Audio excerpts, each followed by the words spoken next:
Alright, it seemed to be on. Alright. Seemed to be up and running. Well, one of them, that is.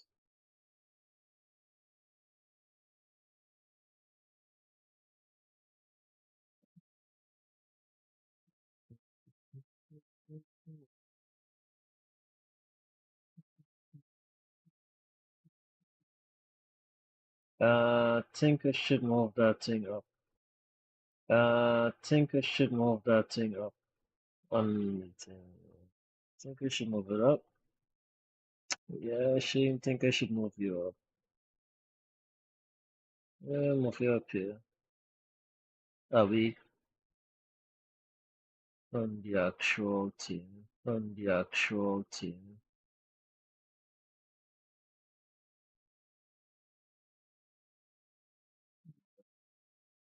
I'll leave it up there. I'll leave it right there. And let's see. Let's see.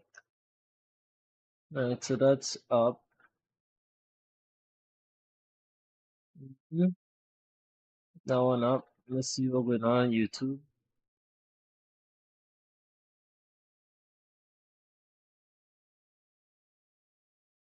That one taking its merry time. Taking merry time, it's taking. I say that. It is what it is. Alright.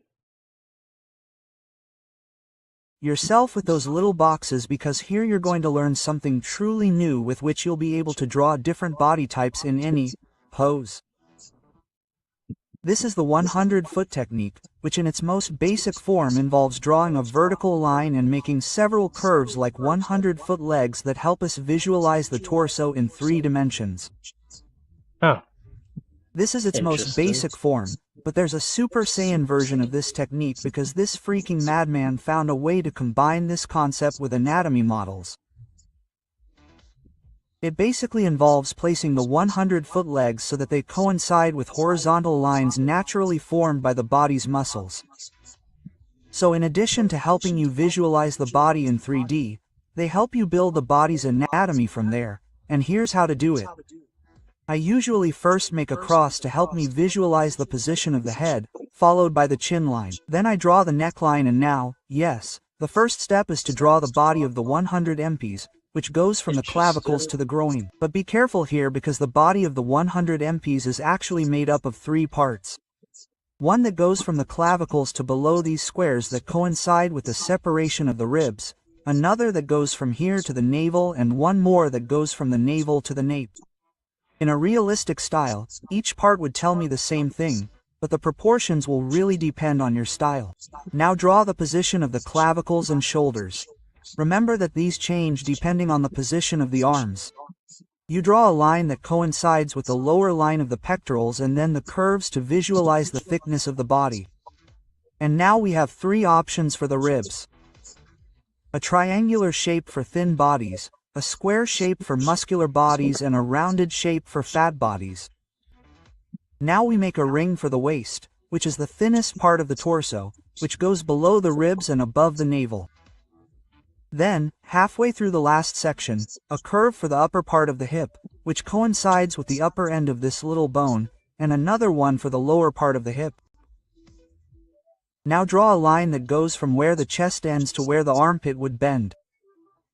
Draw a line that connects the point where the clavicle becomes the shoulder with the line of the armpit, and one more line from the clavicle to the armpit. Now connect the chest with the ribs in this way and continue until it connects with the ribs. And to finish, simply draw a line that joins the legs of the 100-foot. Do you realize how broken this thing is? The body is practically drawing itself, and if you want to draw bodies with more relief, you just have to add some joints in the legs of the 100-foot. If instead of making a simple ring I make this bounce, I now have important information that tells me where the muscles of the abdomen and hips curve. Very valuable information when deciding where to place the shadows. Even drawing in perspective is very easy. You just have to draw the body of the 100-footer according to the perspective. If the angle changes due to the posture, adjust the legs of the 100-footer so that you can see the inclination of the ribs, waist and pelvis. Remember that the steeper the angle, the shorter the lines will be in relation to drawing from the front. You can use the perspective ruler method to get better results. I'll leave the video where I show you how to use it in the description. Even drawing the body rotating becomes a joke. You just have to make the 100-footer rotate, and even the biggest idiot can do a rotating 100-footer. You can also apply this technique to different styles. You just have to take reference images and draw the 100-footer on top of them to figure out its configuration. So to speak, you can curve the lines and puff them up to make super cool characters. You can make longer curves to make chubby characters. So like and subscribe, because now I'm coming with everything. Oh, and by the way, I'm going to raffle off a Bake Studio 1600 tablet that's open for marketing purposes. To participate, you have to like and share this video, comment here what you think of the 100-foot method, and be a member of my Discord. I'll leave the link in the description. And now that we know how to draw the body super easily in any position, all we need to do is draw the arms and legs, which is also super easy. The trick is to draw the part of the arm that's on the side of the body, and then you make this curve that's the junction between the muscles of the arm and the forearm, and you go along the edge of the arm. Then you close the gaps with S-shaped lines, and with the legs it's something similar. You draw the shape of the thigh, and then you make this line to draw the outer edge of the leg. It works at any angle. And as for the face and hands, I already have a specific tutorial for each one, although they are a bit old. If we reach 30,000 likes, I promise to do a remake. It's kinda interesting, but a bit difficult in some aspects.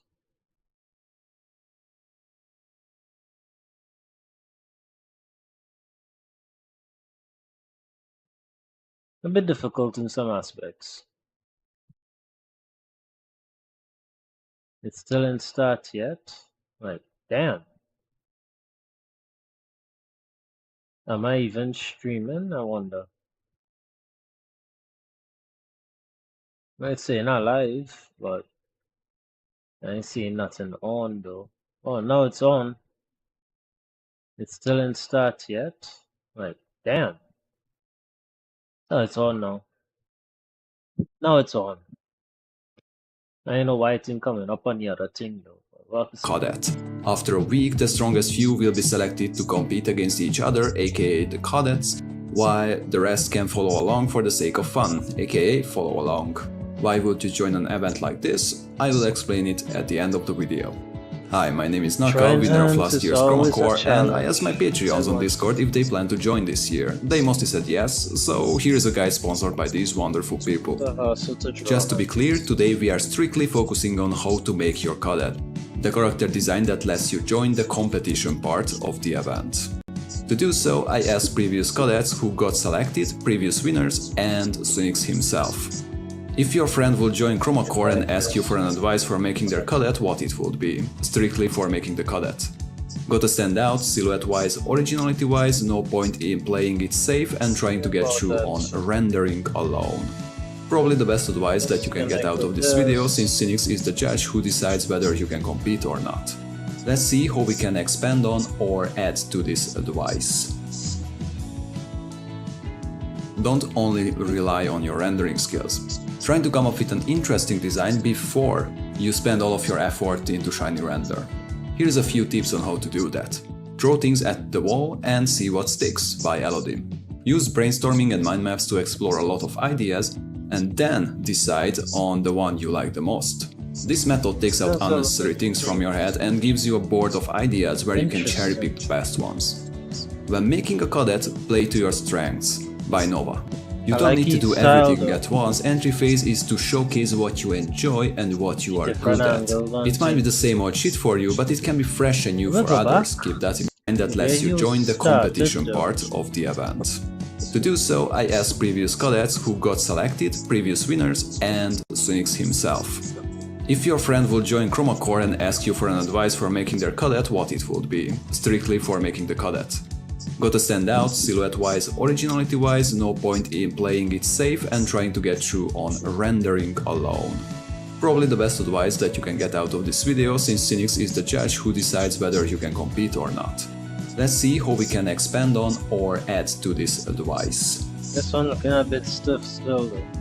Don't only rely on your rendering skills. Try to come up with an interesting design before you spend all of your effort into Shiny Render. Here's a few tips on how to do that. Throw things at the wall and see what sticks by Elodie. Use brainstorming and mind maps to explore a lot of ideas and then decide on the one you like the most. This method takes out unnecessary things from your head and gives you a board of ideas where you can cherry pick the best ones.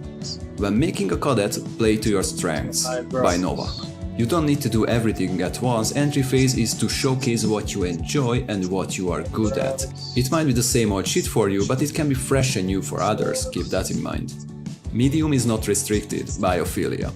Engage in mediums and areas you know you perform well in.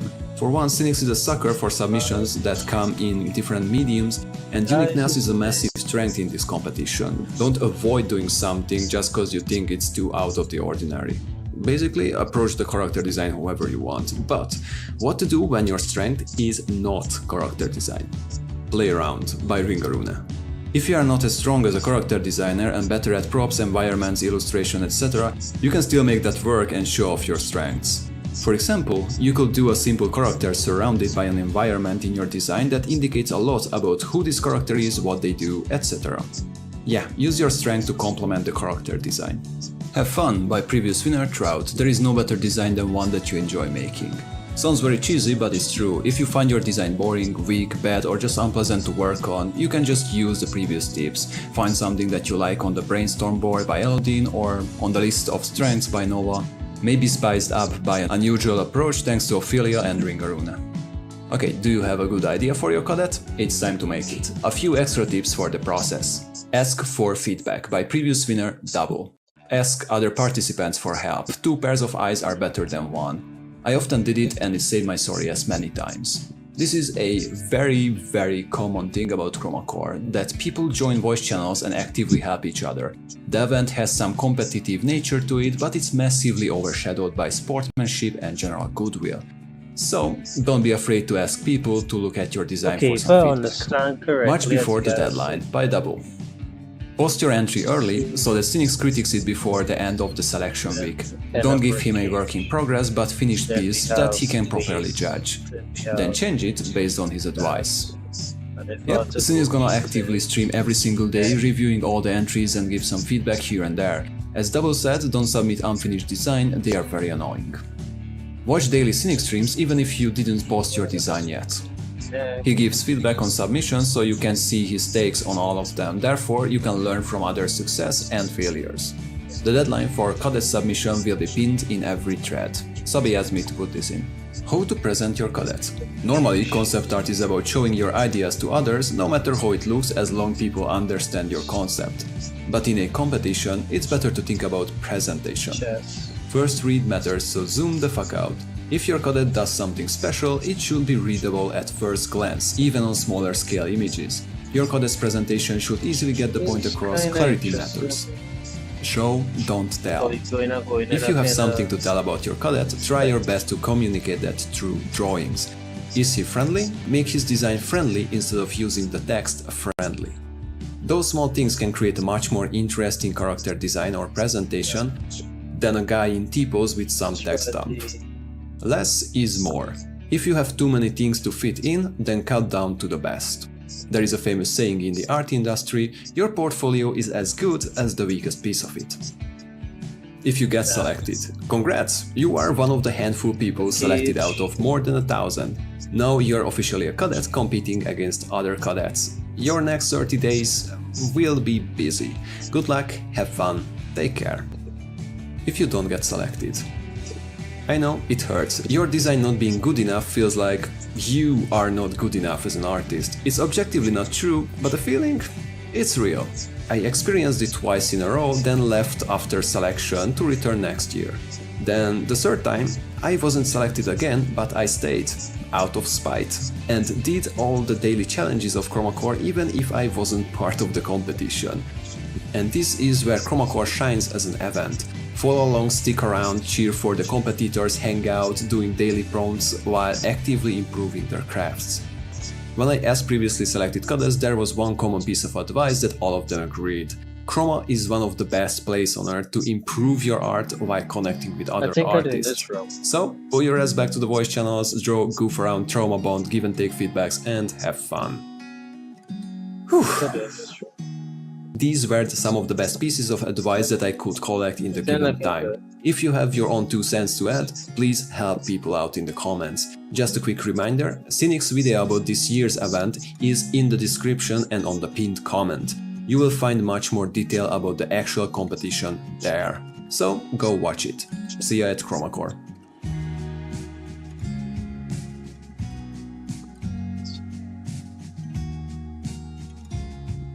Then connect this with this. But she is a girl though, so we gotta be a little bit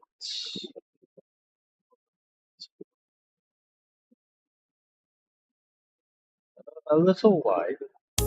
Making a comic, well, isn't that complicated. But everything flips when it's for an international manga contest with a 2-week deadline and you never made a real manga before. Hi, my name is Naka and this video is about whatever on earth happened why I made my first ever manga. Alright, let's see the rules first. Make a comic? Simple. For general public? So no gore, no erotic content? Fair. It has to be original. No Spider-Man, no Tanjiro, make your own story with your own characters. Makes sense. No AI? Nice.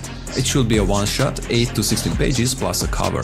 One-shot is basically a short story, more than 8 pages but less than 16 in this scenario. Okay.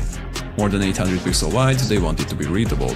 Theme? Legend. That means your story must be about legend in some sort. Make things a bit more complicated, but it's a cool topic. Deadline? In 2 weeks. Well, originally participants had much more time to enter, but I joined too late. A smart move would have been to wait until next year or just enter for the fun. Grand jury prize...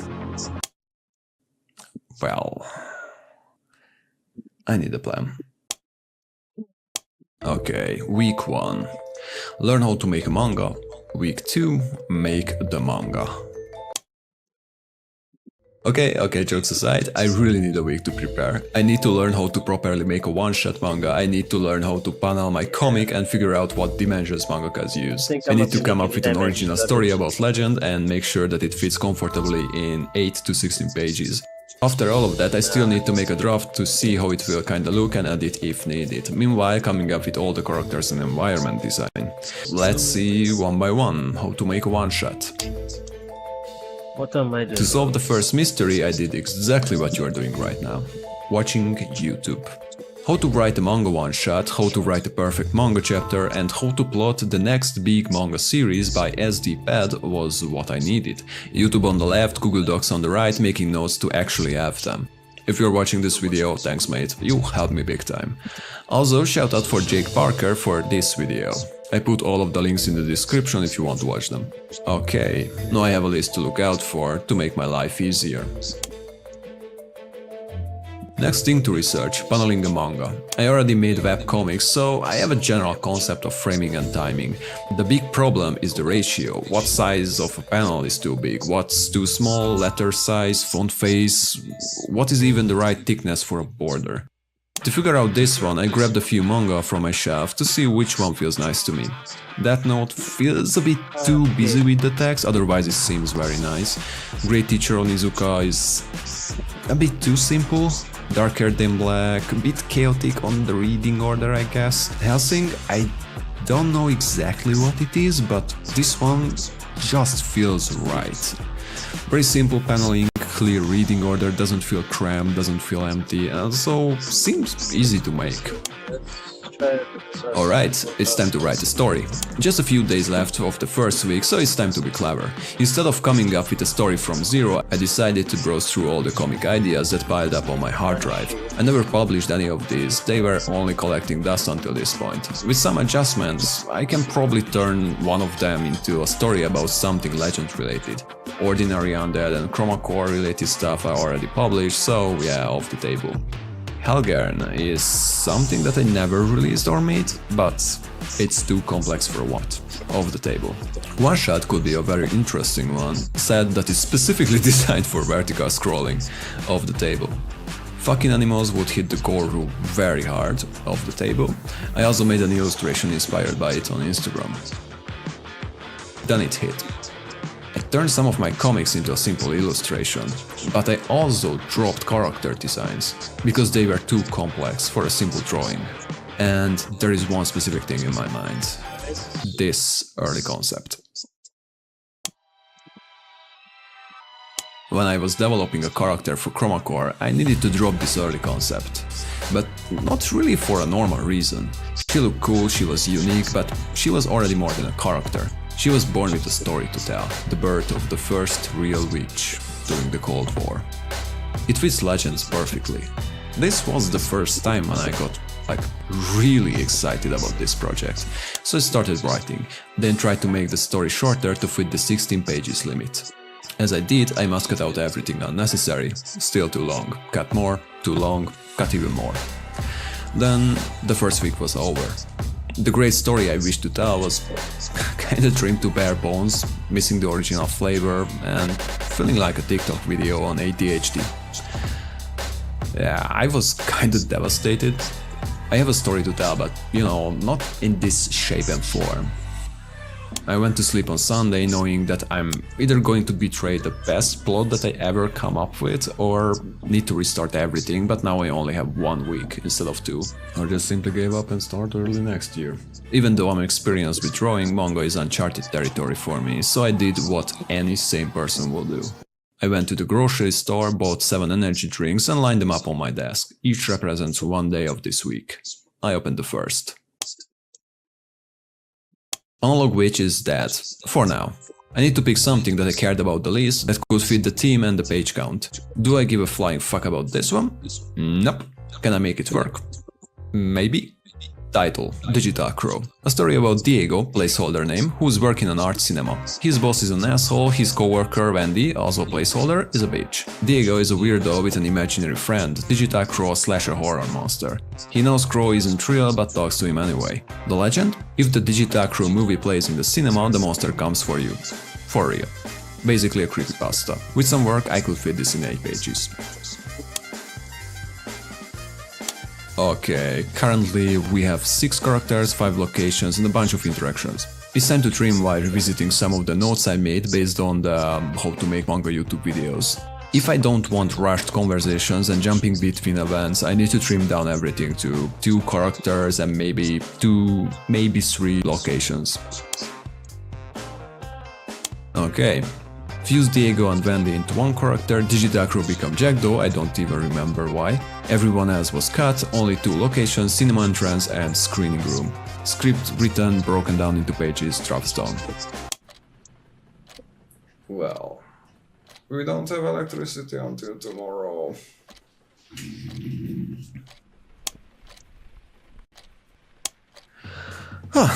I came way too far to give up, so the plan is simple. Draw, eat, sleep. Normally at this point I should have references for the characters, locations and everything visual.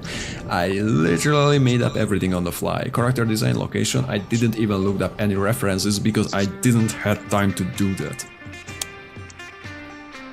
The cycle continues, but I see the end of the tunnel. It's a bit far, but I can see it. Friday grind had a toll on me. If I go to sleep tonight, I will sleep more than 12 hours. Should I skip sleeping? If I miss the deadline because of that, I will be crushed. I need a solution. Annoying alarm clock out of reach it is.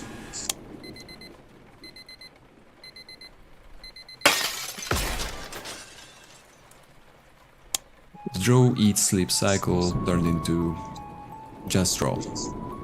The final stretch. I'm extremely tired, my brain is melted, my back hurts, but there is just 1 page left.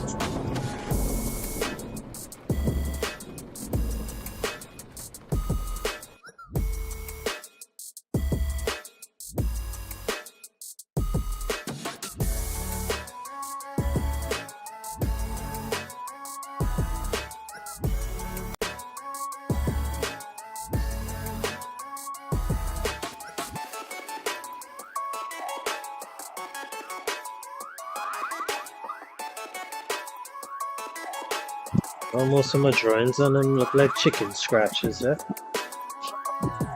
Like really, chicken scratches.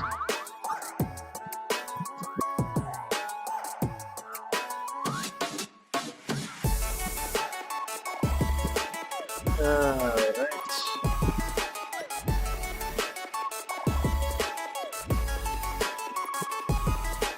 Of course, it wasn't quite over. I still had to post-process, upload and finalize everything. But I made an official one-shot manga. Then my friend noticed that I forgot to cover, so I speedrun that in 10 minutes just before the deadline. And now, Jackdaw is complete. Is it perfect? Hell no. Could it be better? Absolutely. But it's mine and I'm kinda proud of it. Yeah, that's quite interesting. Alright, here we are, the big day. Okay, there is public prize, jury's favorite, and the grand jury prize. Let's go one by one. Public prize. Le Gouache... Le... Why I'm even trying. Le guérisseur de cœur. By Darkheld and Nakayabi. According to the legend, the Tsar's family has been protected for generations by a single man, the Heart Healer. Vera is convinced that it's more than just a legend. Unique style and probably a nice story. Sorry, but as you guessed, I don't speak French. Jury's favorite. Jusqu'au bout du monde. By Nayu. In 1873, a scientific expedition sets out to uncover the mystery of depths of the end of the world. What lies beyond the teasing drop? Will they manage to bring back their discoveries safely? Even though I don't speak French, I understood this comic from start to finish, and that's a big deal. Awesome work. Drumroll please. Grand Jury Prize, Clockwork Memento by Laurent Rice. What it means to be remembered. A gritty fairy tale of a wolf who finds himself asking the very question. Honestly, this is a very good comic. Also, I got honorable mention and I can finally sleep. €100, yay!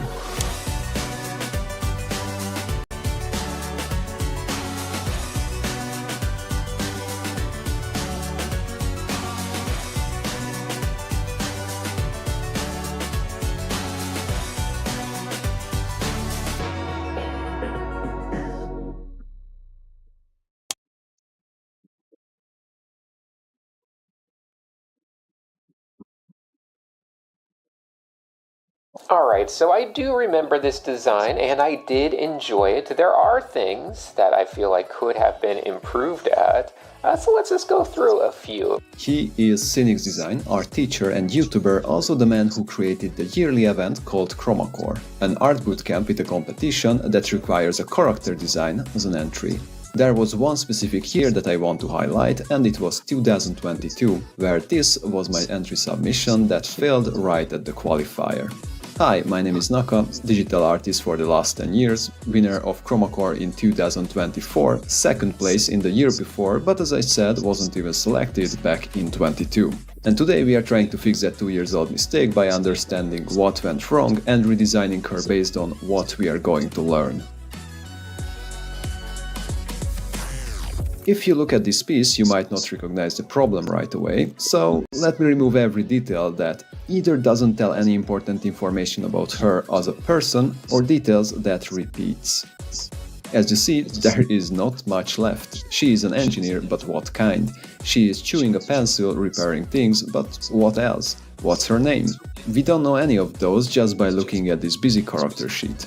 There are a lot more other problems as well, but most of them are connected to one major issue: the fact that I forgot to develop an actual character before drawing it.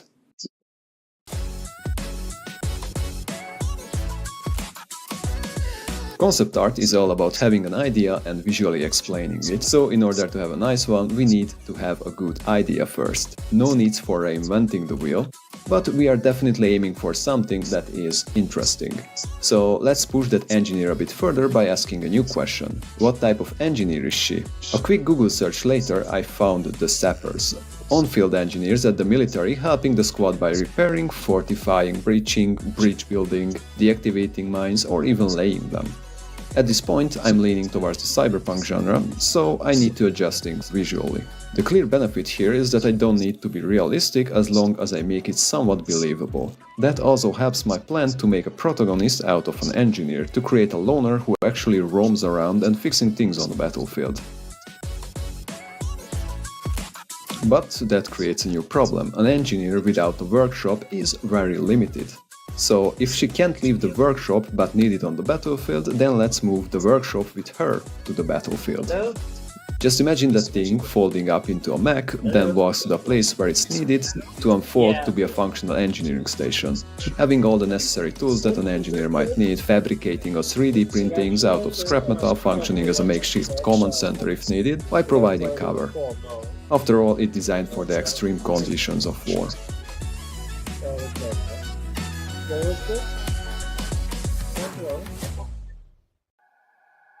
I said went well. Once we have everything necessary sketched out, it's time to refine the design. I'm starting with the girl by drawing the line art. As you see, it's still sketchy and messy, but instead of overdrawing it on a new layer, I'm refining the details on the same one. This way, it's more likely to keep dynamic and expressive parts from the sketch, while those could dull out if I create a new layer and redraw everything. This method is kinda similar to blockout in painting, since I'm jumping back and forth between brush and eraser, technically carving out the shape of lines. The result feels more rough in exchange, but I personally prefer that way. As it normally goes, line art is followed by coloring. Nothing really special happens here. I separate all the colors to different layers, so they will be easier to modify if I came back later to change something. The original design already had a working color palette, so I don't even need to come up with a new one. The only thing that I changed is that I removed red. It's a complementary color to green and too close to orange. By removing it, I'm reduced the amount of colors, what also makes the read more clean. A small amount of light and shadow at the end, just to make her feel finished.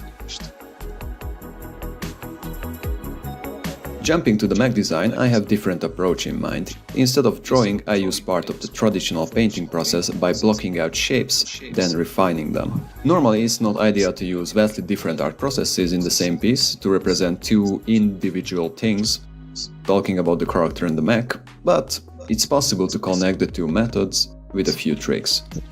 By only using the same brush, same color palette, restricting on gradient and curvy shapes, the final aesthetics will match. Not even talking about the fact that my line art on the character design was already made with that blockout-ish method instead of clean lines.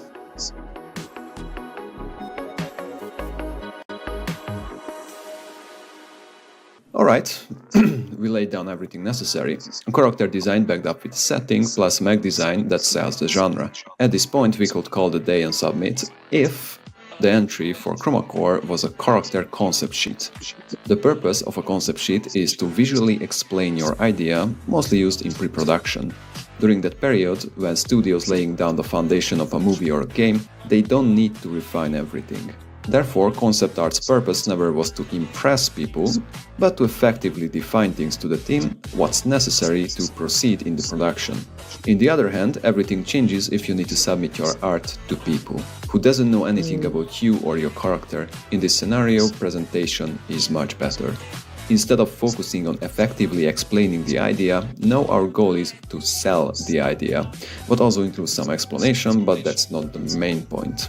And that's the reason why I'm focusing much more on gesture and expression, trying to make the silhouette read better to get a stronger first impression. And this is even more important if you compete in an environment like Chroma Core. Amongst more than 1,000 artists, you need something to stand out. Your art is given, I can't give you advice on that. The direction to choose while developing a character changes artist by artist, so just do something that makes you excited. But what is universal, no matter how you approach art, is taking some extra time on coming up with something interesting. And thinking about how to represent it in a better way is a guaranteed way to get a better result. Also, it's something that even a beginner can do, yet from time to time professionals forget. Speaking of forgetting things, let's finally give her a name. Angie Sapper is quite a dumb one, but it does the job. Easy to remember, but what's much more important, makes people talk about her as Angie instead of that character. After this little sidetrack, we are actually on the last step, the presentation. Instead of submitting one picture, I decided to separate information through 3 pages. This way I have much more control over what people see in what order. So let's jump into the first page. Just the illustration with the name, making somewhat of a statement of she is Angie Sapper and telling nothing more. So they go for the next page to find out what else we have, instead of getting overwhelmed by the get-go. The follow-up page must be the character concept sheet tailored to be pleasant to look at. I could include all the early sketches about her to show how hard I worked, but that would scatter the focus, showing her from the front, from the back, with some description here and there, only telling things with words that are necessary. Later on, I made these 2 comic panels to explain her buggy clothes, an EOD suit that inflates like an airbag upon explosion, what explains why it's so loose, while adding some humor and functions as a reference how messed up her job is. Moving to the last page, we show the workshop, the companion that enables her to be a loner problem solver on the warfield, by showcasing it while moving and when it's deployed, just enough to make it clear that it can do both of those. Naming it Vagabond Workshop also strengthened the concept of Angie being a loner, while the description of autonomous engineering platform doubles down on making it clear that it moves by itself. As a last touch, I added a similar sign, like what we had in the previous page with the explosion, a morbid yet funny little thingy to add charm, humor while explaining things. Alright, this will be the point when I show you the final result, mumble about like and subscribe, but we need to check if all the things that I said are actually valid, so let's see what Cynics has to say. He didn't watch my video yet, and I didn't get his feedback before I got to this point of editing, so let's see if the result of this process gets the pass or not. Hello, Cynics here, and I'm going to be doing a quick review of Naka's designs. So, starting off, I'm going to be looking at his original cadet design from 2022, just giving some quick thoughts on it. Alright, so I do remember this design, and I did enjoy it. There are things that I feel like could have been improved at, so let's just go through a few. First of all, I do love the presentation, the little chewed up pencil and everything. That stuff's great. So the presentation's delightful, but design-wise, let's take a look at the character. I do feel like that some of the posing gets a little bit stiffer than I might be used to seeing Naka do lately. You have a lot of the limbs and stuff that are kind of like conforming and trying to squeeze into a smaller silhouette shape. It's obviously one big part of design is really enhancing the peaks and valleys of things. So that could be something like making the jacket a little bit puffier, but certainly you could get that by just adjusting the pose so you don't have like a hand that feels like it's resting right along the line of the outer thigh, or the other arm that's just kind of obscuring any of the other movements of the silhouette. You have a lot of little things, and I would say these build up the design economy into just smaller, unnecessary details at times. A lot of smaller wires, smaller tools, so a lot of the elements feel, just like they're trying to be a little bit shy and underdeveloped. Now, color-wise, I think we're doing relatively good stuff. Perhaps could be a little bit stronger of an accent, but, I like the punch of this reddish tone in here to counter all of the greens. Obviously, those complement each other. That works good. Balance-wise, I do feel a little bit strange about how low the overalls come up on the character, and that's not because of anything fashionable or anything like that. My issue is just that I feel like it splits the character very much in the center, from the top half to the bottom half. And generally, for design purposes, I'm always looking for hierarchies to be pushed into stronger and stronger ratios. And anytime you have something that feels very 50-50 and just cut right in half between shoulder and foot, I always feel like that's a little tricky. I see some issues with just, silhouette read. I do feel like the overall kind of some of the anatomy is a little bit weaker than I've seen in Naka's later stuff. Once again, peaks and valleys are very light on some of that stuff. And I just feel a little bit awkward. Even we can see over here the way the hands, it just feels like everything's trying to squeeze into itself and you're not getting any silhouette reads out of it. There's also, kind of a little bit too much simplicity in just the way the anatomy is handled. Maybe the hair being pulled back. It just feels a little bit too strict in a sense that takes it away from an organic feeling. So, having said all of that, I'm actually very curious to see what an update of this character would look like with Naka's new skills. So let's move on. All right, well, here it is. And I have to say, right off the bat, we're certainly fixing a lot of those peaks and valleys being a little shy that we saw before. For the record, fairly different as a design. I wasn't sure how close it would be to the original. This feels like it's just taking the concept of the what the character is meant to do and then just kind of reinterpreting them pretty broadly. Across the board, I'm seeing a lot of good improvements. We got some stronger shape dynamics happening, straight lines against these big, bold movements outward and inward of just large shapes, which was kind of missing from the previous one. Even the breakup of, everything where things are cut up, with the top, the pants, everything. There's much more hierarchy going on. Nothing really feels like it's just being split in half. So, it's kind of a night and day improvement in a lot of those design senses. Just the feeling of energy in a lot of this stuff feels like it has somehow gotten a lot stronger. But let's try to analyze it as its own piece. So we have, once again, a jacket that is much more substantial. I like the use of the big gloves to, once again, get like some areas of the body that feel very narrow, some areas that are expanding a lot. And even the feet, while they're not making themselves like leaning further into like anatomical accuracy, the fact that they've committed to their shapes and not felt like they were in an awkward middle ground, I think is still good. I think that works better. I think it, doesn't become too distracting. And, generally just really sells shapes above everything. And I feel like that works best for Naka's style. I always felt a little strange if Naka tries to kind of get a little bit too much focused on like realistic anatomy and stuff, because the strength is in the shapes and the personality and the style of them all. Even pockets and just props and stuff, they all feel like they take up a little bit more substance and mass.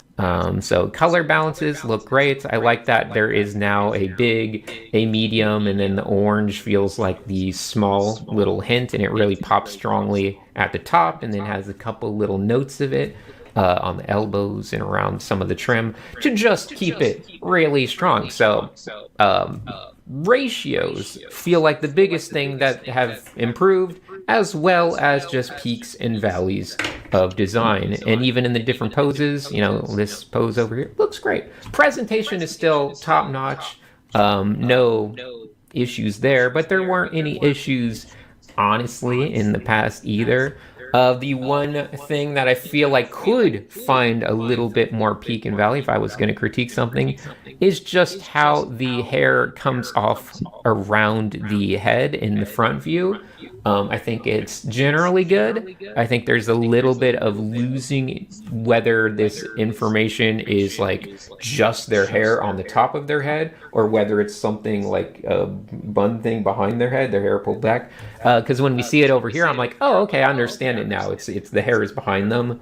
But when you just quickly see it in this view, you kind of feel like the hair is almost just on their head and going off to the side, waving off to the side.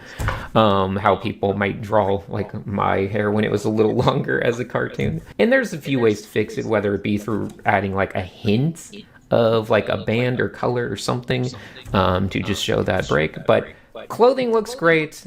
Ratios look great. Even like cutouts of things, they all seem to kind of have ratios of like, oh, this is bigger, this is more medium, this is smaller, and they're always shifting. They're going back and forth a lot. And I like that a lot. There's also other parts of this image. We got some industrial design stuff, which look pretty good. I feel like this could have been in my TMNT playset as a kid, perhaps. Little mobile command center for the Ninja Turtles. The legs are reasonable and functional. I do think there is chances to make them a little bit more substantial in each of the joints, specifically maybe in this kind of more forward, this secondary joint. You really could just keep bulking that stuff up. You know, it's always good to really build mass as strongly as you can around any joint. And it feels like it does lose a little bit or become a little bit lost just in these lower joints into that top part right in there. And then we have the little personality shot, the little cover page or whatever it might be. And once again, the anatomy stuff I feel like has so grown to just feel confident with what it's doing and not try to chase after other styles or kind of feel like it's in between a couple styles, because you look at things like the way this gloved hand is positioned and resting, and it's like, yeah, that looks great. The general movements of stuff. Now, in theory, there is a little bit more in like the anatomical development. I like the style that it's going for, but there are a couple aspects, mostly with just how the shoulders feel, especially this one and this one, like in relationship to each other. Very minor stuff. It's definitely a big improvement overall. I like the view of this character from this way because you get that strong separation of the hair and the top of their head and all of that stuff. So overall, you know, as good as the last one was, you know, in 2022, this is a hands down across the board improvement. Naka is, I mean, it would easily be one of my picks as a cadet. Hopefully that was helpful. Hopefully that was fun. And that's really all I have to say. So good job, Naka. Actually, wait, hold up one second. Let me just zoom in here. Yeah. Now that I look at it again, I do have to point out this repeating line shape happening twice in a row. Two similar mountains back to back. I take back everything. Negative points for Naka. Would not pick. So just needed to throw that in there. How dare you? 9 out of 10. Moving on. Alright, the new design passed the test and this is definitely a good thing, but not in the way I expected. Cynics mostly focused on shape hierarchy and silhouette read, which does nothing with the topic of this video. We were all about improving her as a character and tailoring the presentation around that. Raising the question, was it even worth it? Short answer, yes, absolutely. Bit longer version, I could submit just a better looking engineer, but I took all the effort for developing Engie, what gave me more tools to play with. The self-inflating EOD suit is giving her a nice silhouette read. The mech wouldn't exist if I wasn't tinkering with the idea how to give her equipment on the battlefield. All of these small things filled up the presentation that no longer just a bunch of visual noise of unnecessary details, but a coherent showcase of Engie Sapper and the Vagabond Workshop. She's no longer just an engineer. Okay. Thank you Cynics so much for sparing some time on my experiment. Thank you for watching my first video, and last but not least, thanks to these wonderful people for the support that started this channel.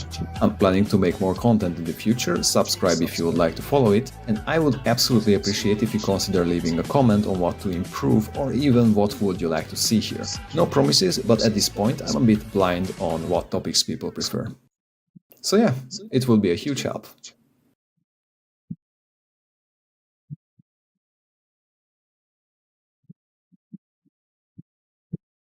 Drawing digitally is all about hitting a few key steps that every artist, no matter their style, can agree on. You start with a sketch to figure out your idea, then refine it with clean line art.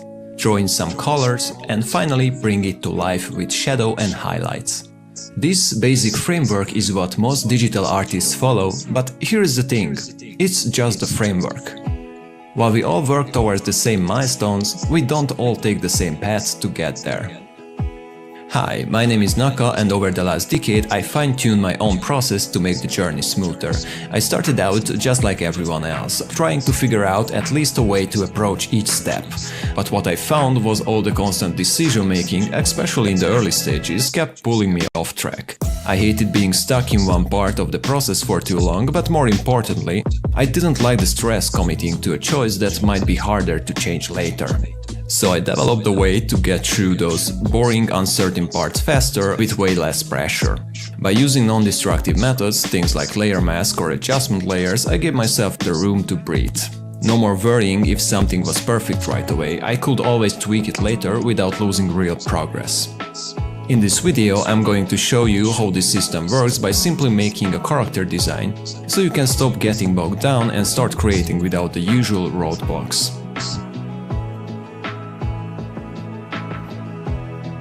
Starting with our first milestone, sketching. For the sake of cleaning our scope, let's separate it to 3 different phases: ideation, draft, and preparation. This time I'm not starting with a clear goal, so my first challenge is the empty canvas. During the ideation phase, I throw down anything that comes to mind, good, bad, or completely nonsensical. The point isn't to create something polished, but to explore ideas and ease into the drawing session. Think of it as a warm-up. At this stage, sketches don't need to look good, they can be rough, messy, even downright ugly. No one will ever see them unless, of course, you decide to make a YouTube video about it. Once I find an idea that sparks my interest, I move to the next phase. Since the sketch won't be part of the final illustration, I don't need any complex techniques here. My only goal is to block out the big shapes and emphasize what stands out to me. A simple but effective trick for this stage: don't zoom in. Keeping everything visible at once helps maintaining shape balance and prevents me from getting lost in details. My tool of choice are the brush and eraser, keeping things rough and sketchy. I also use the lasso tool to grab and stretch part around with the transform tool. It's a destructive approach, but way faster than redrawing. Since I don't yet know exactly how the final piece will look, I fill the character with flat gray to get a better read on the silhouette. And even though this video is about featuring non-destructive methods, I go ahead and merge some layers for easier liquefying and quick adjustments. A bit of extra values to refine the silhouette, and the final canvas flip to catch mistakes. Yep, she is tilted. Can the transform tool fix it? Yes, it can. Moving to the last phase of sketching, I start refining key details with a rough pass over the most important lines. This layer serves as a guide for the line art, so my focus is on keeping the strong shapes and defining any uncertain areas. Still in sketch mode, so zooming in is off limits. At this stage I also add extra details that weren't present before, anything that might make her design more interesting. And right now she is basically a potato on 2 sticks. Not exactly the most balanced look. Time to fix that. To give the bottom half more weight, I go with an unnecessarily large hairlock, keeping the same metal hairpiece, but sizing it up for better proportions.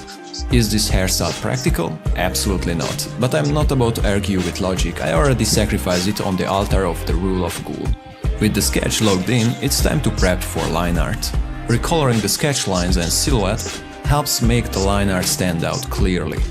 And of course, naming and organizing layers into folders now saves me from future chaos.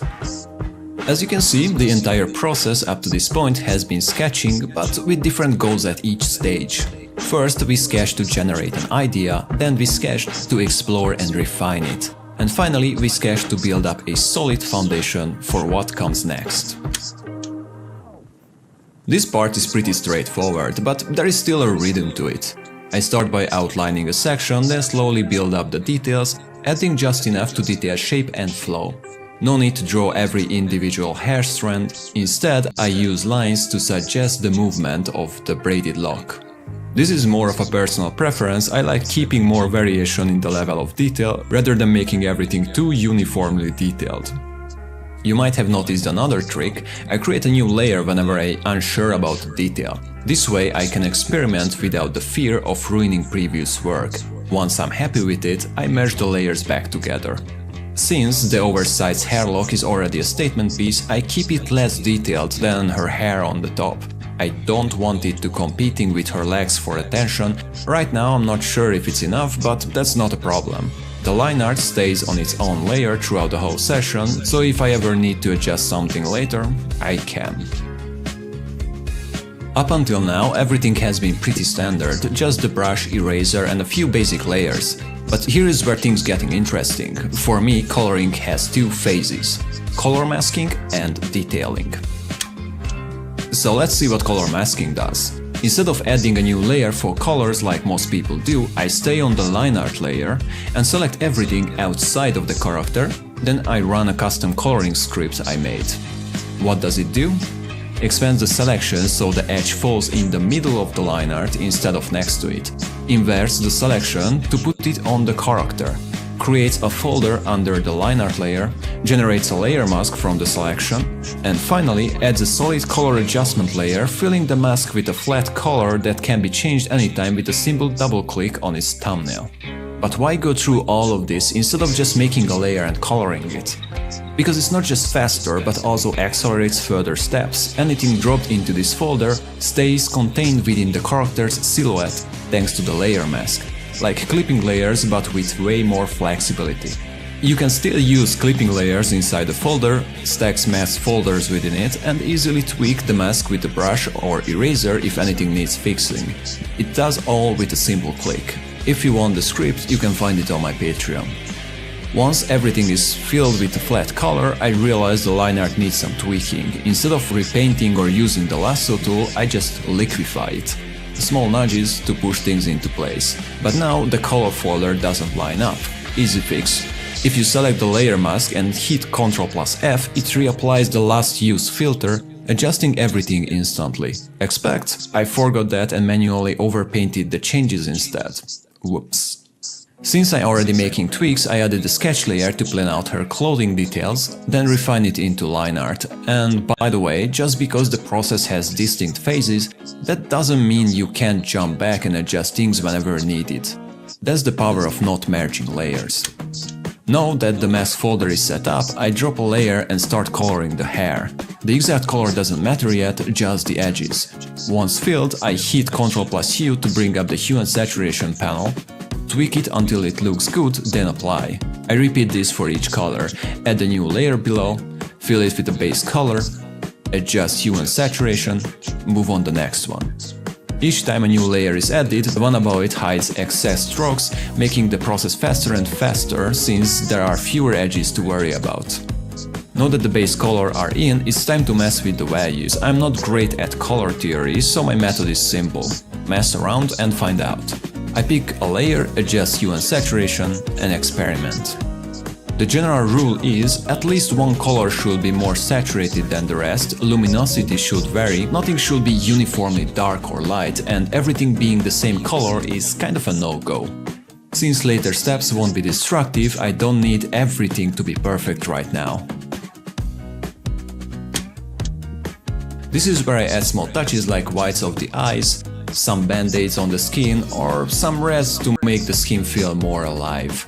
I don't add shadows yet, so keep that in mind, because that's a separate step.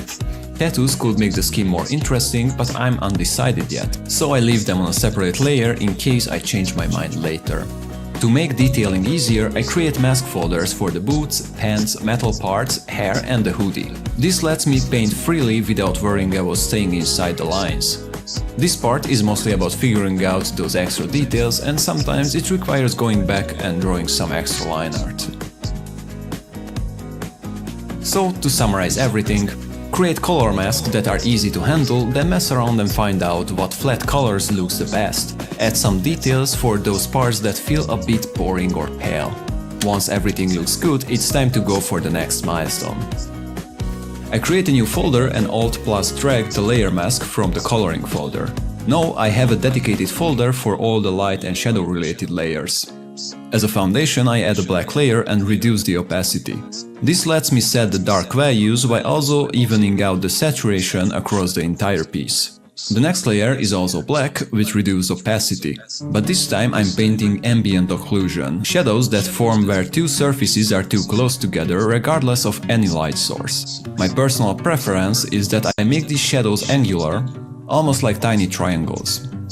Now that we added shadows to an already dark character, it's time to bring in some light. I start with a color dodge layer with reduced fill instead of opacity. This makes the color pop more naturally under the light. I grab a white brush and paint light on the character, staying zoomed out to get a better read on the overall form. Instead of overthinking cast shadows, I find it much easier to just imagine a light source and paint wherever it hits. I'm intentionally being a bit sloppy here because this layer will be softened later, adding some visual noise for the real lighting pass. Next, I create a white layer, set it to color dodge 40% fill and use it as a mask to hold the layer properties. Then I clip a flat yellow layer on top of it, making the light warmer and easier to adjust later. I go back to the white layer and start erasing areas where the light wouldn't naturally reach. I also add some light to the bottom of the character to enhance the sense of volume, just enough to do the job. Once that's done, I Ctrl+click on the thumbnail of the light layer to create a selection, then press Ctrl+I to invert it. On a new layer, I paint red along the edges, making the Terminator line, a result of subsurface scattering in real life, where the light penetrates the surface and creates a soft glow. In reality, it's rarely this visible and completely non-existent on metal, but if it looks cool, I drew it. Of course, the final version won't be this intense, but exaggerating it helps me see what I'm doing. Final adjustments, and we are almost there. Most people start by drawing shadows, but personally, I prefer to darken the entire character first, then bring in the light. This way, instead of spending time painting areas that won't even be that visible, I'm actively highlighting the focal points, making the lighting feel more intentional and controlled.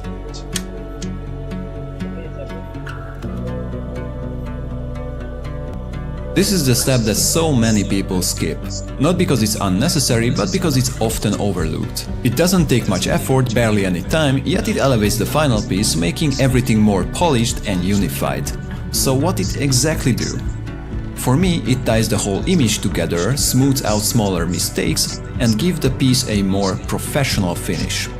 I start with a color lookup adjustment layer, basically a built-in color filter, kind of like an Instagram effect for Photoshop. It does a great job enhancing the midtones, but I notice it oversaturates the brighter colors a bit too much. To fix that, I double-click the layer to open layer styles and adjust the blend if settings. By moving the slider on the lighter end, the effect starts to fade out in the highlights. Holding Alt while dragging splits the slider, creating a smoother transition instead of a harsh cutoff. Next, I use Hue and Saturation adjustment layer and drop the saturation all the way down to grayscale. Same trick as before, blend if to make sure it only affects the darker part of the image. A quick slider split, and now I have the layer that naturally desaturates shadows where colors wouldn't be visible in real life. No light, no color. Now I flatten all visible layers into a new one using Ctrl-Shift-Alt+E. This gives me a meshed copy without losing my layer structure. I head to Filter, Blur, Gaussian Blur, setting it to 0.4 pixels, just enough to soften digital edges and give the lines a slight photoscanned feel rather than something purely digital. To counteract the slight blur, I duplicate the layer and go to Filter, Other, High Pass, setting it to 2.5 pixels. This results a flat gray layer with sharp edge details. Switching its blend mode to overlay sharpened the image without messing with the brightness or saturation thanks to the 50% gray base. Now for a bit of texture, I create a new layer, fill it with 50% gray, then go to Filter, Filter Gallery and apply film grain with my preferred settings. Another Gaussian blur at 0.4 pixels, then I set the layer mode to overlay. This adds a subtle noise layer, making the image feel more natural without actually affecting the colors or values. You can still adjust the opacity of it, so you can reduce it as much you want. And finally, the finishing touch, chromatic aberration. Another Ctrl-Shift-Alt+E to create a new flatten layer, then I switch from layers to channels. I select a single color channel, turn the RGB visibility back on by clicking the eye icon, and use Ctrl+A to select everything, Ctrl+T to bring up the transform tool, and with a few taps on the arrow keys I slightly offset the color channels. Once I hit enter, I deselect with Ctrl+D and repeat the process for the other channels if needed. My only issue with chromatic aberration is that sometimes it feels too digital. A quick fix is to change the layer mode from normal to color. It gives it a subtle CRT screen vibe, making it more analog and less artificially processed. And that's it, the final tweaks are in place and the piece is done.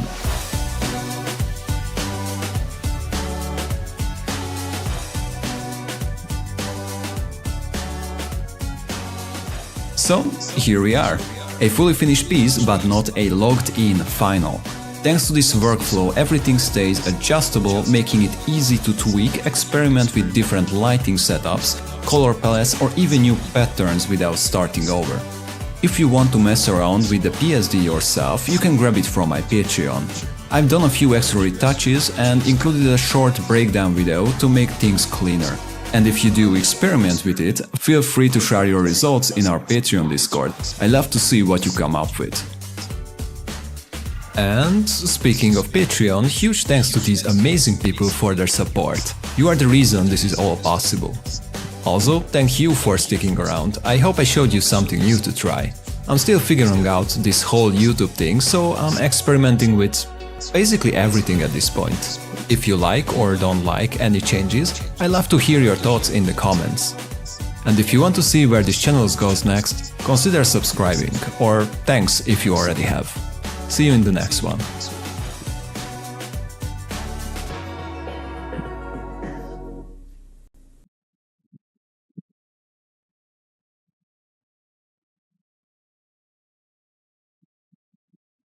This is a pencil. Its length shows how much you have used it. The eraser dry rot it before you found it in a drawer, better grab a real one.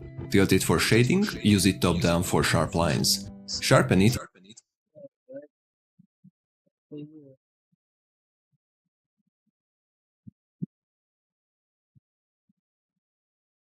What's the plane on?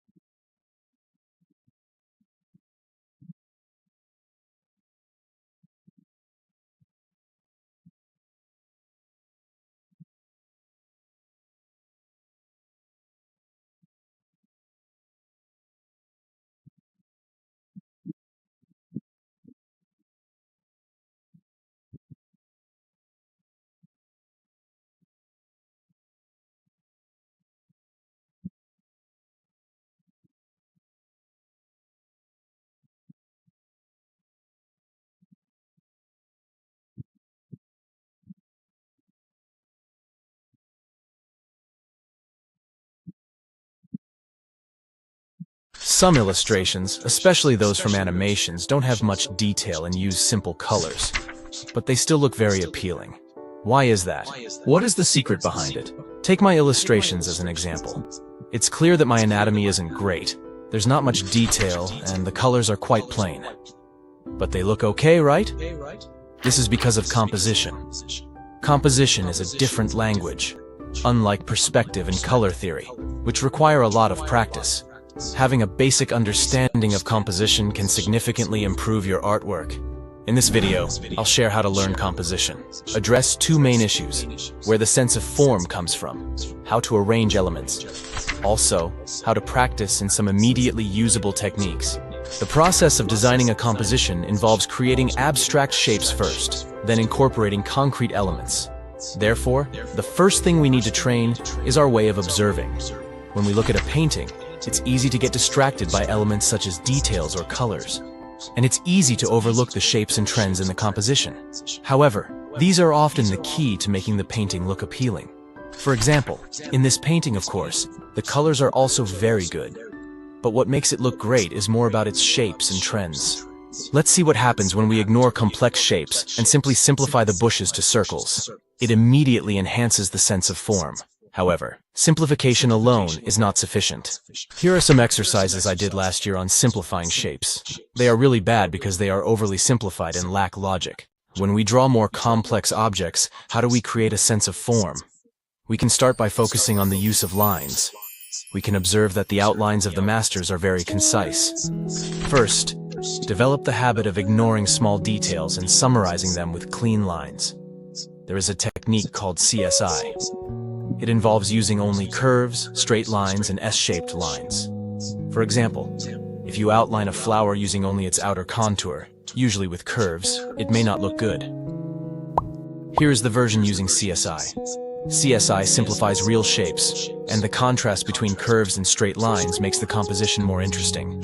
My habit is to primarily use straight lines, with curves as embellishments. This is because straight lines have stronger tension. The force of a circle is inward. The force of a polygon made of straight lines is outward. The same flower, when using more straight lines, will have a different feel. When you think about simplification choices, you are training your shape-thinking skills. This skill helps you draw things with a better sense of form. By combining the skills of shape and CSI, you can significantly enhance the sense of form in your drawings. This is how to use this combination. This painting demonstrates how objects can be simplified into basic shapes.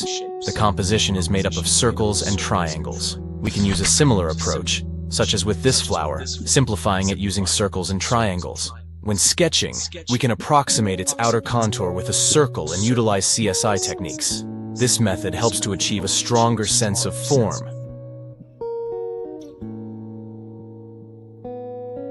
You might notice that compared to initial sketches, the final drawing shows a more distinct and organized hierarchy. This concept relates to the shapes hierarchy.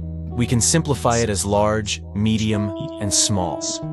This is a concept commonly discussed in design. We can observe that flames are essentially triangular shapes with several small holes dug inside.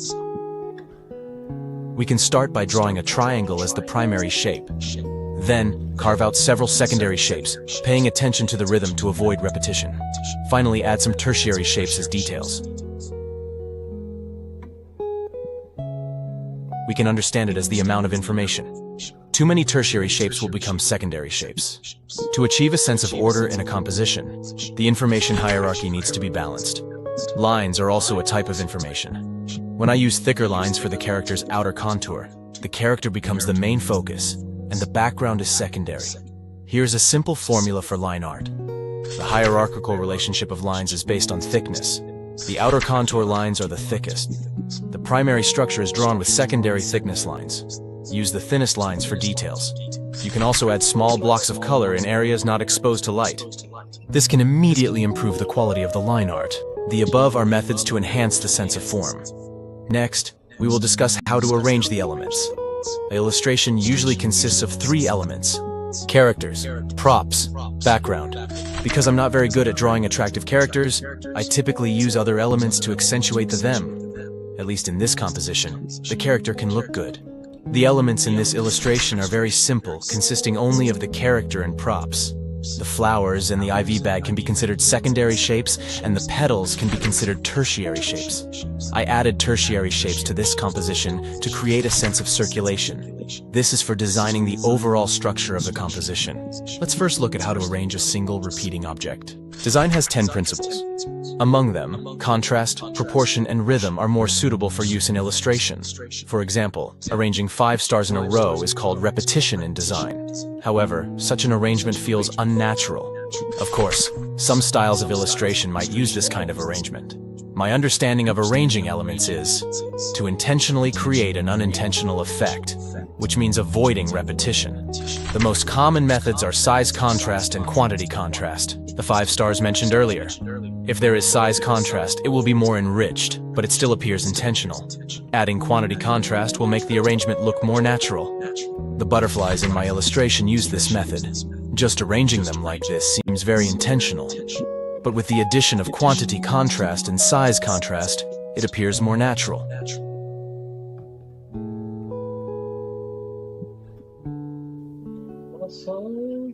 Additionally, there's the rhythm created by proportion. Many people mention the golden ratio. However, I find it very difficult to apply in my work. Here's how I understand it. It can be a reference. Take a canvas, divide it once, then divide it again. The large, medium, and small divisions can be understood as a 6:3:1 ratio. The division of hair also follows large, medium, and small. The division of weapons follows large, medium, and small as well. The large, medium, and small divisions form the foundational code of aesthetics. When the illustration contains multiple objects, there must be one that is the main subject. If you want to show everything, you show nothing. Therefore, we need visual guidance methods to tell the audience who the main subject is. This mainly involves using trends to guide the eye and highlighting through contrast. Contrast is easy to understand. A large circle among a group of small circles naturally stands out as the main subject. Color differences also easily highlight the main subject. The tricky part is the contrast between dense and sparse outlines. If a lawn is filled with weeds, there's no focal point. But if you add a tree, the tree becomes the main subject. Then there's trend guidance, which I use in almost all my illustrations. For example, in this illustration, the way the eye is guided is very direct. Some artists may approach it very subtly. If you haven't encountered this concept before, it might be hard to see. The principle behind these techniques is very simple. Gestalt theory. Human vision is holistic. Our brains automatically fill in this triangle. There are two important principles, the principle of similarity and the principle of closure. This is not a closed line, but visually we automatically fill in the blanks to form an enclosed space. If we cut too much, we won't see it as a whole, but adding some lines in the middle, we can see it as a line again. The principle of similarity. When observing things, people often automatically merge nearby or similar things together.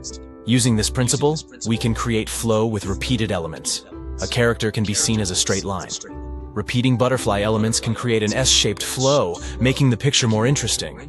So, how to actually practice them and use them in our own works?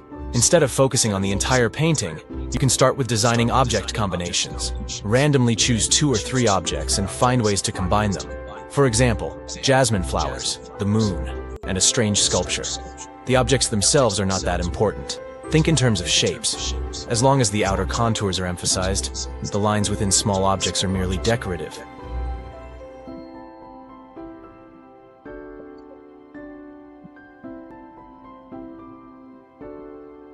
Or you can extract structures and flow from other artists' paintings and use the same structure to create your own works. For example, I used the same structure from this painting to create my own work.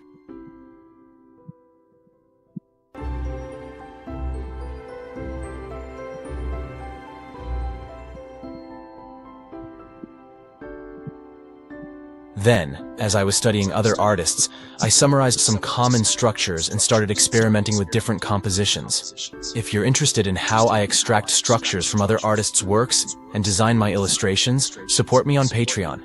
Thank you for watching.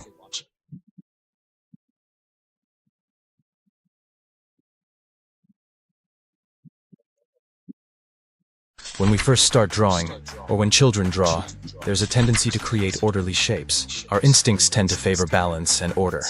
Of course, we quickly notice that some artists create incredibly dynamic images, and we start wanting to arrange objects in more interesting ways. This is part of developing a new instinct as an artist. We intentionally break away from balanced arrangements. For example, adding shadows can make a composition much more appealing. This is due to the rhythm created by contrast between light and shadow, and the division of shapes. In this video, we will discuss why does rhythm occur. We'll look at common methods for creating rhythm, and how to express the desired visual effect. Why does rhythm occur? Because of differences. When one person stands apart from a group, we notice him more easily. If we want to convey that this person is lonely, placing him within the crowd won't achieve that effect. The rhythm is created because of the difference. How we express this difference depends on what we want to convey in the image. Differences create contrast, and the stronger the contrast, the more it draws the viewer's attention.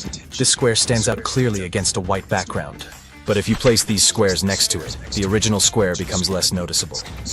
When designing a composition, we're essentially playing a game of arranging visual forces. In this painting, the contrast is quite weak. The color tones are too uniform. The eyes are blue. And even though the contrast isn't strong, they still become a focal point. Then there's the skirt, which, due to the brush strokes, creates a textural contrast and becomes an interesting detail. The fabric in the background is too even. If I use shadows to break it up, it would be more engaging.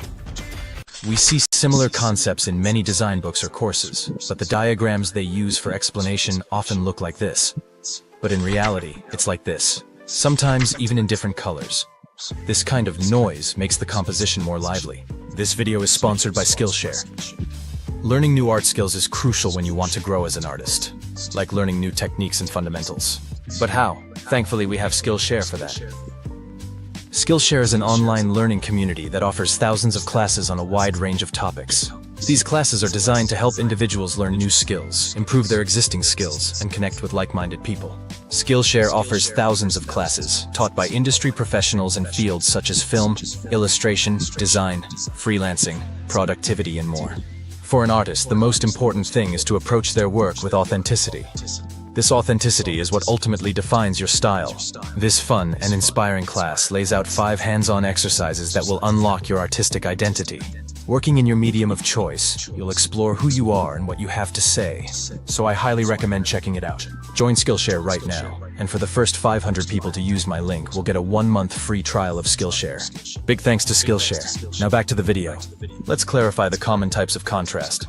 Shapes, or rather, shape segmentation. Here's a practice piece I worked on earlier. You'll notice that this part doesn't look quite right. That's because there's no contrast here, just one large dark area. Once I break up this dark area, it looks much better. The segmented shapes also have a contrast of large, medium, and small. This example might not be very clear. In this Chainsaw Man example, aside from the impact of the content, the arrangement is fairly orderly, but the background divides the composition. Let's look at character design instead. In games, the coolest or rarest characters often have more shape segmentation compared to regular characters. We rarely see sleeves without any added elements. For example, in this design, if there were no segmentation, it would look like this. If the segmentation were right in the middle, it would also be dull. Placing the segmentation in these areas creates contrast and makes it more interesting. This is also a contrast of large, medium, and small. These are some common ways clothing is segmented. They create rhythm through the way the segments are arranged. Spatial contrast.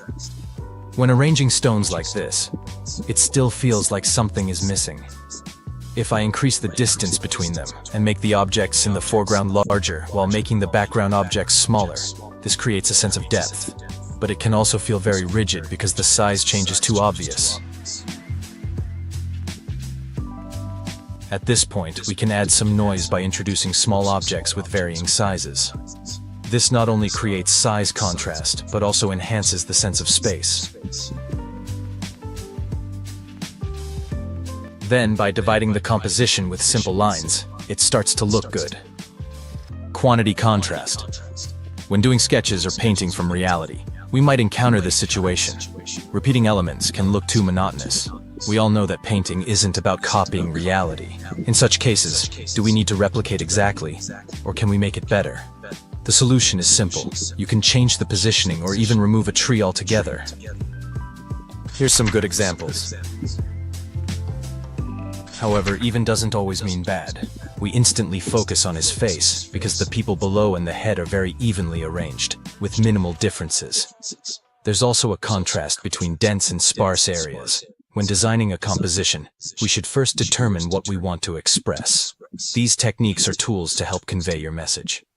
This is even more evident in contrast with value and hue. Comparing these two paintings of mine, it's clear that the right one has much more vibrant colors. I placed the highest contrast orange on the lollipop to make the face the visual focal point. Honestly, adding a bit of orange to the eyes would be even better. I also added orange to the surrounding areas, but it's less intense than the lollipop, creating a sense of harmony and making the composition more lively. For example, in traditional drawing exercises, we draw an object and then add a background. There's a common technique used to highlight the object. Darken the background near the light side of the object, and lighten the background near the dark side of the object. Take these two photographs, for example, from the same photographer, but with different treatments of the same scene. The central block is very dark, and so is the figure. To make the figure stand out, these bright areas are essential.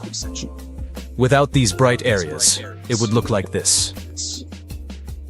Now let's look at another image. The man's bright clothes contrast with the dark background. while the woman contrasts with the bright wall. Value contrast has a very interesting method, which we'll discuss more in the next section. So how to use these contrast? These are basic visual principles. My preference is for an animated style, and this type of painting is very similar to graphic design. The difference is that the animated style tends to have a bit more visual noise than graphic design. This painting of mine is currently the most effective using a graphic design approach. There isn't a real background, just a collection of various elements placed together. This type of painting doesn't require much consideration. We just need to arrange the elements in an appealing way. Most of the time, the arrangement of shapes follows basic logic. As long as the visual focuses on the face, it will look pretty good. One advantage of this method is that we don't need to have exceptional fundamental skills to create something decent. Chainsaw Man is a great example. During its serialization, likely due to the tight schedule, the drawings were particularly rough, but still very lively. Let's summarize some commonly used techniques. The quantity contrast between the main character and the group of people. The value contrast between the background and the characters.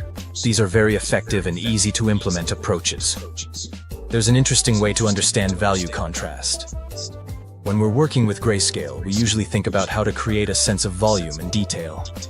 But we can approach it differently. I know I'm not great at fundamentals, but when I'm drawing, I can focus more on the rhythm of value contrast. For example, if the hair is black, the background near it should be a bit lighter. The face is bright, the surrounding area should be darker. However, not everything should follow this contrast strictly, as it can look too intentional. Some areas can have subtle transitions. This too is a form of contrast. This is the final painting, done in the style I prefer. Understanding it this way can free you somewhat from the constraints of fundamentals. While fundamentals are important, there are also tricks like this that allow you to express your ideas more freely. Lastly, I'd like to share my process for creating artwork with a focus on graphic design. Step 1. Define the theme. The theme is the most important part. Once we've defined the theme, we know what elements to include in the illustration. Step 2. Find element references. Step 3. Define the main structure and trend lines. Step 4. Draw poses that fit the impression. Then, during the process of adding elements, find ways to create contrast and introduce points of interest. For example, here's the hue contrast. I first painted the characters and background using cool tones, then added orange for contrast. The arrangement of elements includes quantity contrast and spatial contrast. I'm not a naturally gifted artist. I rely on both intuition and theory to analyze and create. Through this process, I'm building a new way of thinking. Hope this is helpful. Thanks for watching. It's interesting.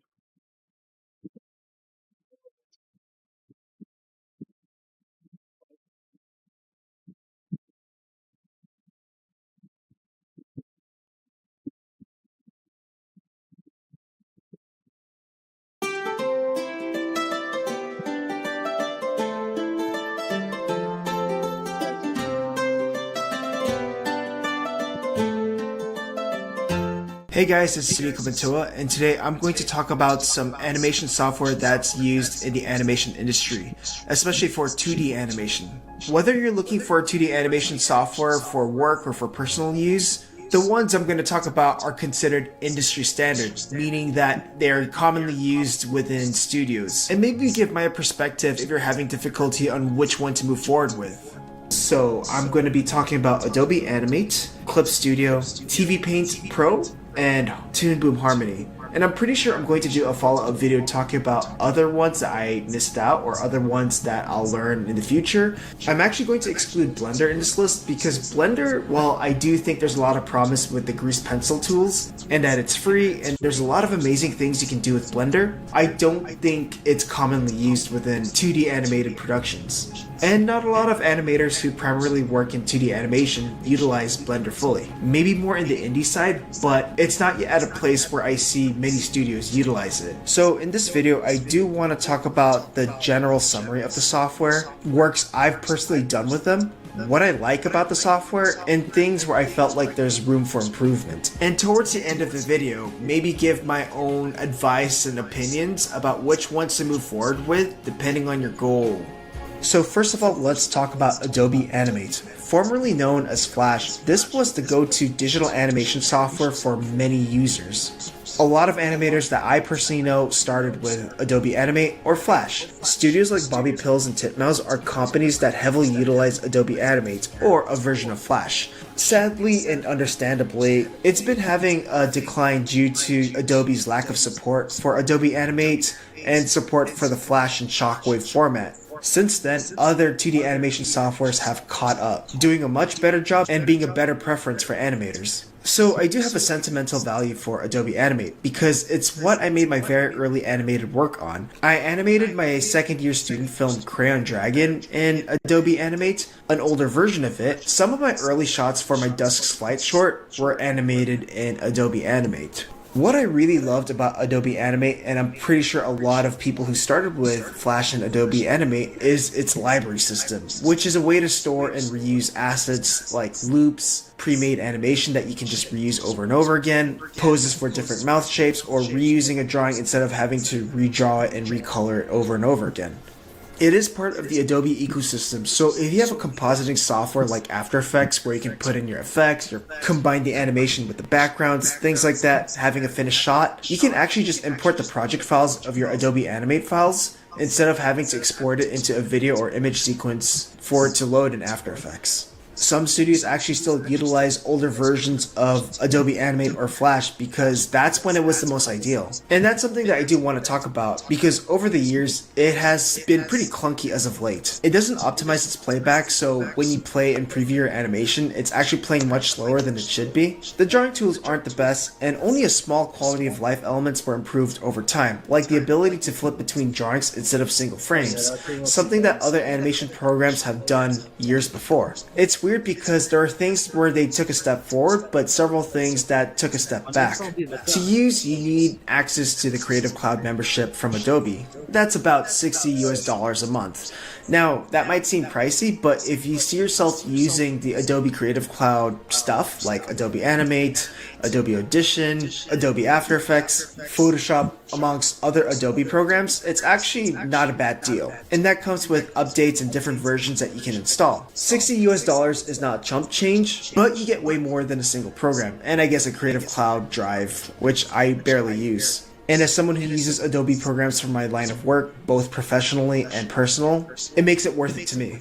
Clip Studio X. Did you know that Clip Studio used to be called Manga Studio back in the day, or that's how it was marketed for North American releases? Clip Studio is a digital illustration software for comics, painting, and of course, 2D animation. If you're more interested in the 2D animation functionality, just focus on Clip Studio X, because that has the full animation functionality. I will say right now, Clip Studio is basically the standard for anime work, and it's something that you might want to consider if you want to do anime work and work within that field. Now, with that being said, I've only used Clip Studio's animation functionality for anime freelance. When I accept the work, they give me files in Clip's project files.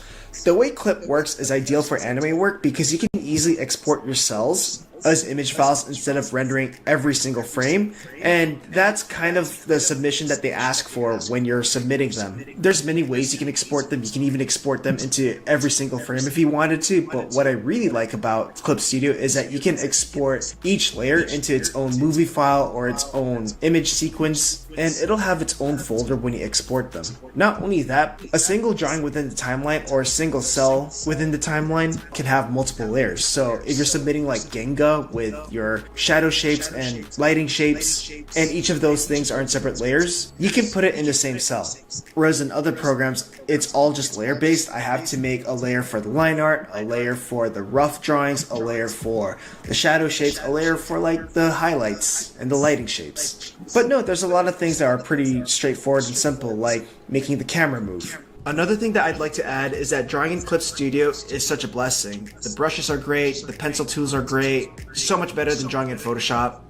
The only real thing that I don't like about Clip is that its playback can be laggy and it can skip frames at times. It's not really properly optimized for playback. So when I talk about playback, what I mean is just hitting play and watching your animation just play. And I have to do workarounds like change the resolution or zoom out just for it to play smoothly.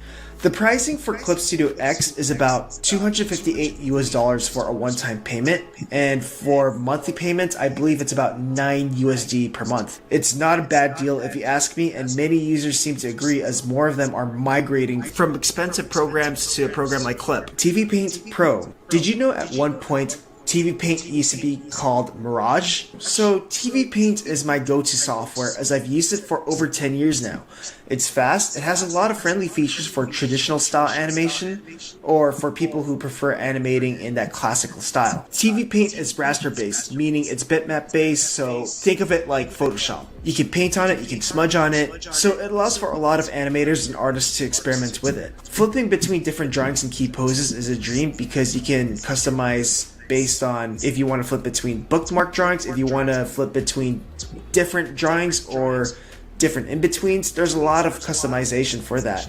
The timeline is excellent. When I see my timeline, I can see how long each or pose lasts for. It just indicates it instantly in the timeline. There's a lot of functionality that allows you to track and control the timing of your drawings and animation. TV Paint is fast and optimized really well, allowing me to animate as much as I can, as detailed as I can, while having it play smoothly in most cases. Since it was made in France, there's a lot of French studios that use it, but there's a lot of 2D animation productions outside of France and Europe that uses it. I'm also including Japan and other Asian territories as well.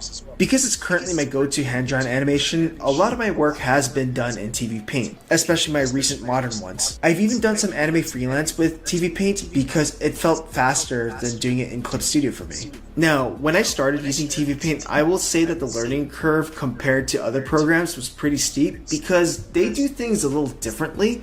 I'll give you an example. Copying and pasting an image from an outside source, for example, isn't simple. You have to be aware of the few steps for it to work because sometimes if you paste it the wrong way, it'll resize it, or you have to paste it as an image instead of like a frame. Just some weird stuff like that. Also things like camera moves and compositing the characters with the backgrounds, I prefer doing it on other programs just because TV Paint does things pretty weird when it comes to that.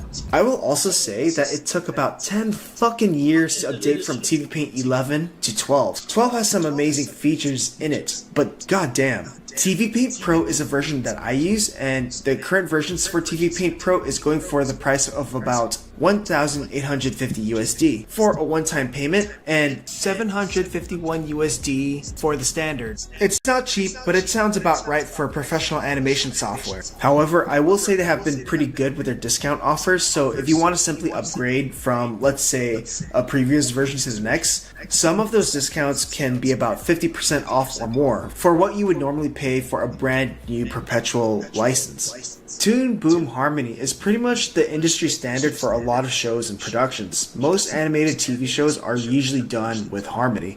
Harmony is very robust. You can do both traditional style animation to advanced rigging with really complex puppets. Toon Boom was an option I was exploring when I wanted to migrate from Adobe Animate. I was looking for a better version of Adobe Animate. Toon Boom Harmony was that for me. While you can work in pixels and raster, its vector functionality is where it shines. Things like this allows you to change the line width or the line texture in a few clicks. It allows for complex rigging if you wanted to do that. It has an advanced library system, so like I said in Adobe Animate, you can make a preset and reuse it later in a different project or a different shot. Their shift and trace functionality is by far my favorite when it comes to an animation program. Another great thing about Harmony, and the biggest great thing about it, is its node system. And you can do things like compositing from there, adding effects to your animation, or you can configure the way you export your files. Like, you can make the node system basically export each layer as its own image sequence or movie file. If you wanted to, you can fully composite your animation work with backgrounds, effects, the final image in Harmony. I personally felt like Harmony was a bit too complex for my use case because I feel like I'm not taking advantage of its capabilities. There's a lot of great features that I don't use or I'm not even aware of. Sometimes just to work on a single shot, you probably need a whole folder dedicated to that one shot. That stores drawings, frames, assets, palettes, other data, whereas other programs by default would save everything into a single project file. I do understand there's great advantages to this, especially when it comes to backups and recovering corrupted files, but it always drove me away from doing really simple shit. Harmony is the most expensive on this list. Depending on what version you get, it can range from 29 USD per month to a whopping 133 USD fuck you money per month. 133 US dollars for one program. I think Autodesk Maya alone costs about 150 USD per month, but still. I do remember that they do offer perpetual licenses, meaning one-time payment. I don't know if they still do that, but I remember when I first saw them, they were like about 2,000 USD going over 2,500 USD. All I remember is they were super expensive. Toon Boom also has like gold and silver support systems that you may have to pay extra for. Some will support you on some things and some won't support you on other things. So now it comes down to which one should you get? I guess it all comes down to a few questions. What is your budget?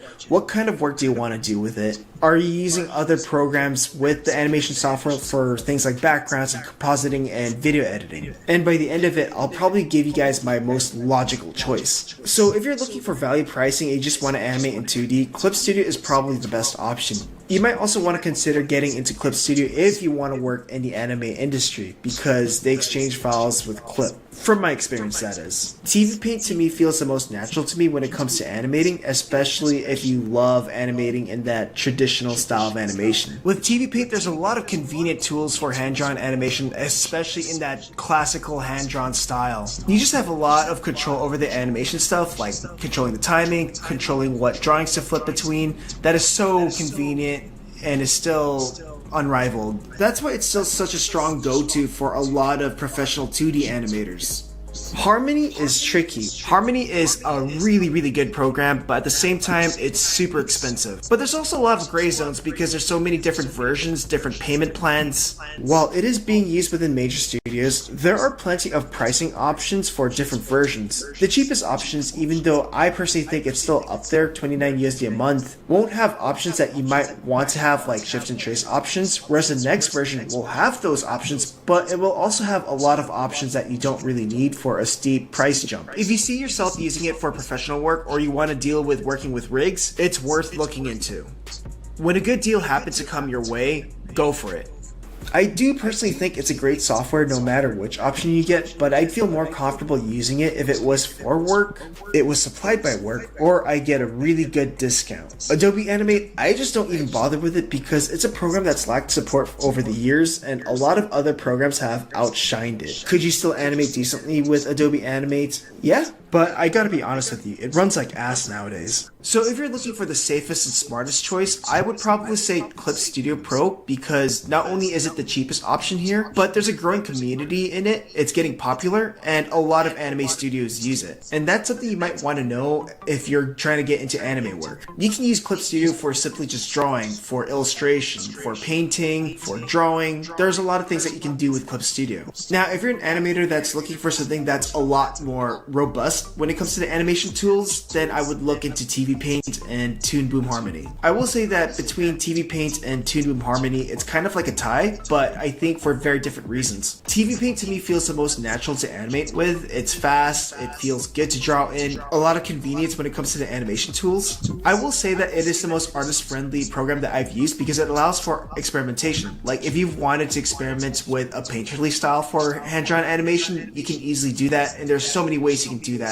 It's very forgiving in that. And maybe it's because it's mostly a raster-based program. Toon Boom Harmony is great production-wise because it's vector-based, you can save assets, you can reuse them, it's great for a pipeline, you can adjust the node system to make your workflow or pipeline really convenient, and you can basically just easily composite a whole film in it if you wanted to. It is vector-based, so depending on what kind of style that you're going for or what kind of workflow that you're going for, you kind of have to work in a specific way, especially when you're introducing vector things and basically rigs. Adobe Animate or Flash used to be one of the main programs that was used in the animation industry, and there are professionals that still use it. It is decreasing in popularity due to lack of support. And if you just wanted to stay in the Adobe ecosystem, like let's say all you're using are Adobe apps, and Adobe Creative Cloud has access to After Effects, a compositing program, Adobe Photoshop, you can use that to do illustrations and backgrounds, Premiere for video editing. Like if you just wanted to stay in that cloud or that ecosystem of Adobe, then Animate is there for you. But I will also say that there's free animation programs out there that's doing a better job than Adobe Animate, and I would prefer using the other three that I mentioned. Anyways, those are the industry standard programs that I wanted to talk about. Interested in learning hand-drawn animation or learning how to finish an animated shot from beginning to end? Have a look at the store where you'll find the complete Introduction to 2D Animation video course, tutorials, and other resources. Learn classical animation approaches, drawing, lectures, techniques, and other process videos. Visit the store through the link in the description below.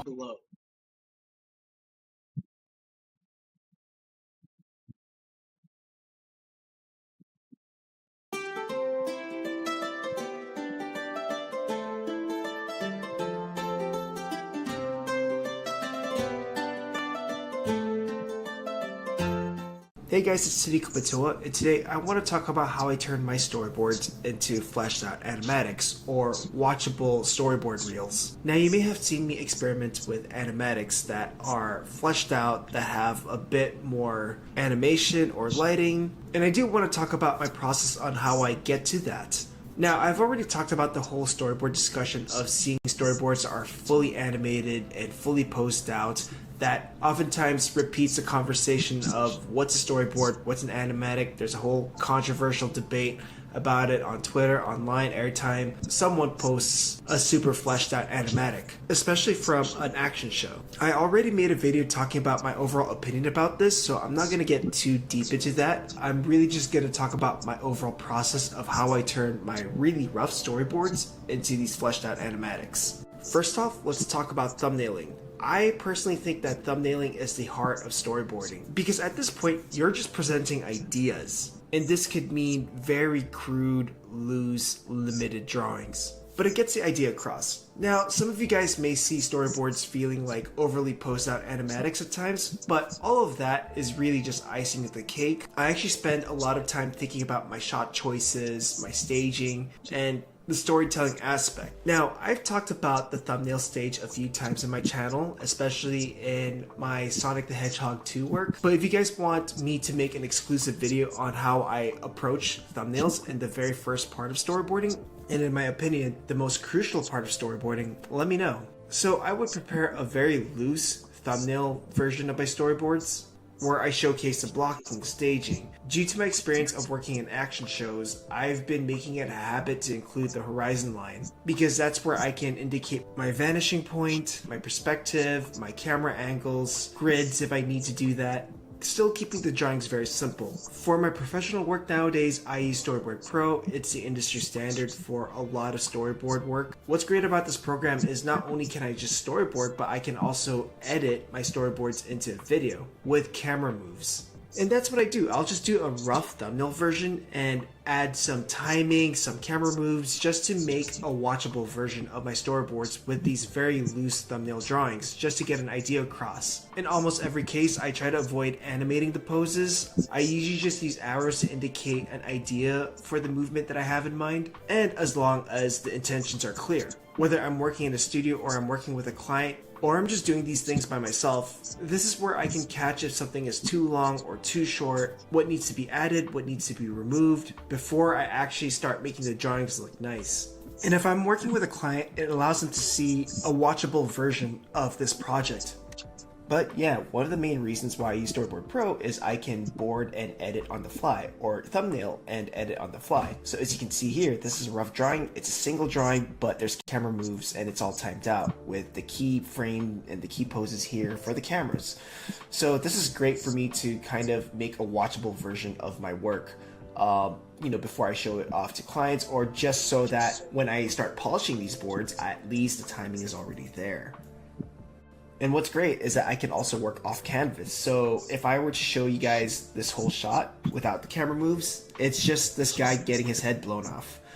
But as you can see, there's a little square or a little viewfinder that shows what the camera moves might be. And if I just flip that camera view on, now you can see what that looks like. So again, what's cool about this is that I can just work in a single master shot where there's no camera moves, or it's just like a stationary drawing or set, and the camera moves are just moving on a separate entity. Now, once I have the thumbnails down with a bit of timing and editing and some basic camera moves, I would do another pass of the roughs where I try to figure out the poses, making them feel more conformed. So I'm thinking about things like hip orientation, the tilts of the hips, the tilts of the shoulders, and just making sure the poses feel a bit more alive and a bit more grounded and have a sense of weight. This is where I also try to figure out perspective issues if I come across any. Sometimes I'll just do a single drawing, like a single layout drawing, to indicate the proportions of my character in different parts of the scene and just use that as a scale reference.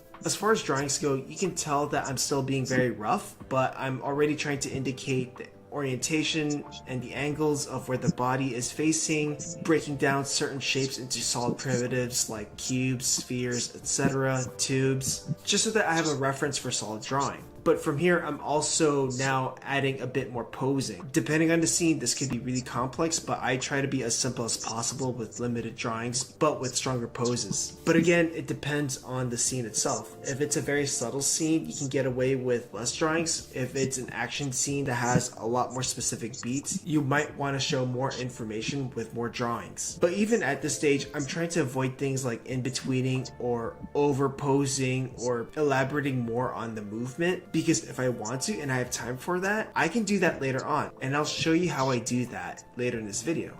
Then I'll start to clean up my drawings for a bit. Now, I like to keep my drawings still relatively rough and loose, but I'll do another pass on top of it so it's a bit clearer and easier to read. This is where I use less of the scratchy lines or the super sketchy lines and try to be more decisive with my strokes, meaning 1 or 2 strokes for every line that you see. Sometimes I'll just try to capture the silhouette of my rough drawing more so than trying to draw each line literally.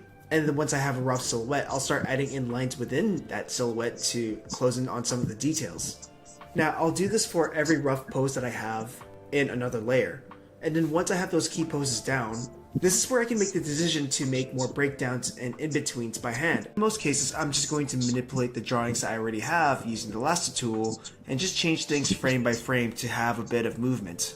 Maybe changing the rotation of a line or a part of the body, just do some digital skewing and stretching so that when I play it as an animatic, I'm showing movement without having to redraw every single new frame. 1, it saves a lot of time and effort, and 2, from my opinion, sometimes too many new lines or too many redraws makes things feel a bit more distracting and a bit busy.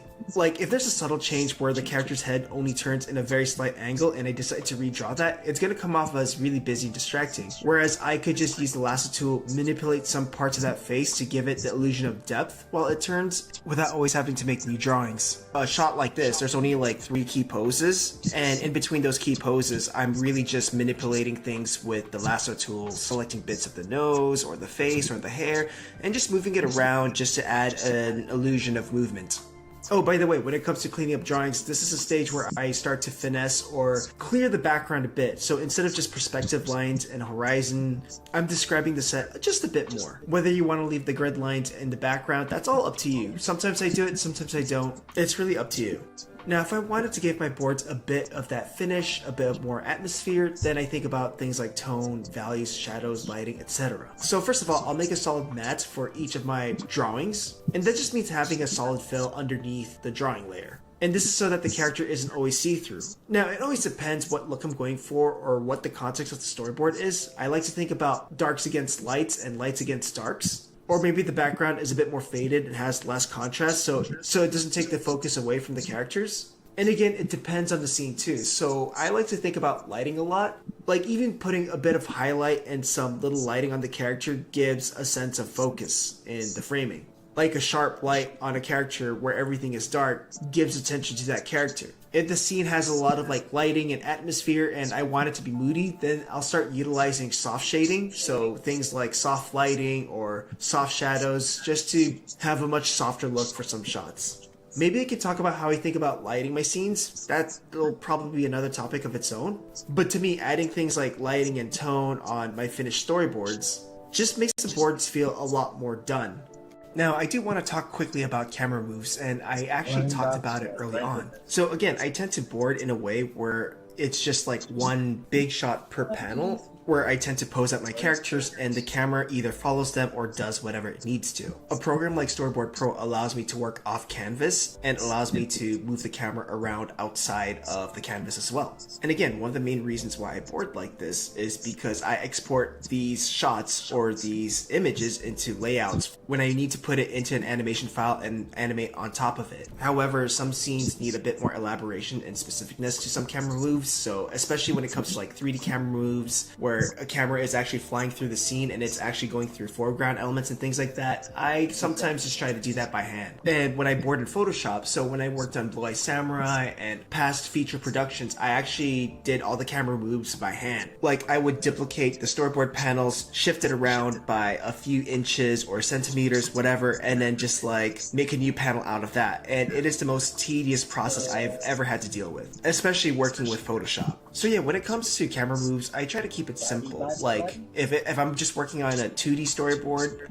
I'll draw it out as like one big master shot for the shot and make the camera do its thing within that parameter. So when I decide I want to punch the camera in closer to the character or further away from the character, I can do that easily on a separate camera layer. Like over here, you'll see that I'm faking a parallax effect.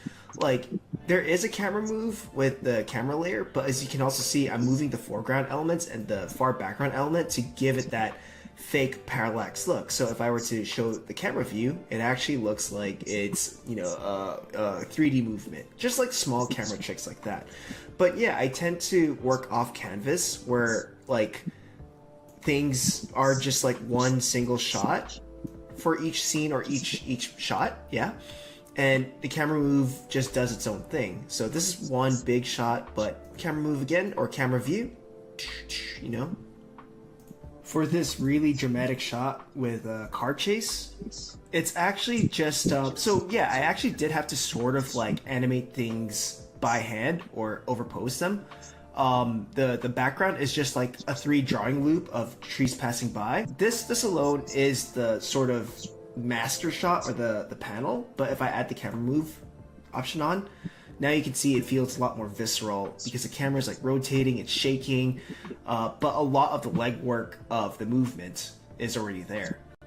Now let's talk about timing and editing. Now I do briefly talk about it in my thumbnail pass where I put my thumbnails in timed order with timing and some camera moves, and that already acts as the foundation of my edit, except with more panels and poses, and from there that's when I start stretching and skewing the panels of the timeline. Some panels only last for a few frames, whereas others will last several seconds. Something that I noticed that happens that usually happens to other people is that they'll over panel or over pose things, not knowing that it's overly posed out, and then when they start to edit it, they realize some of those drawings can only last for a single frame, or they have to take some drawings out to fit into the animatic.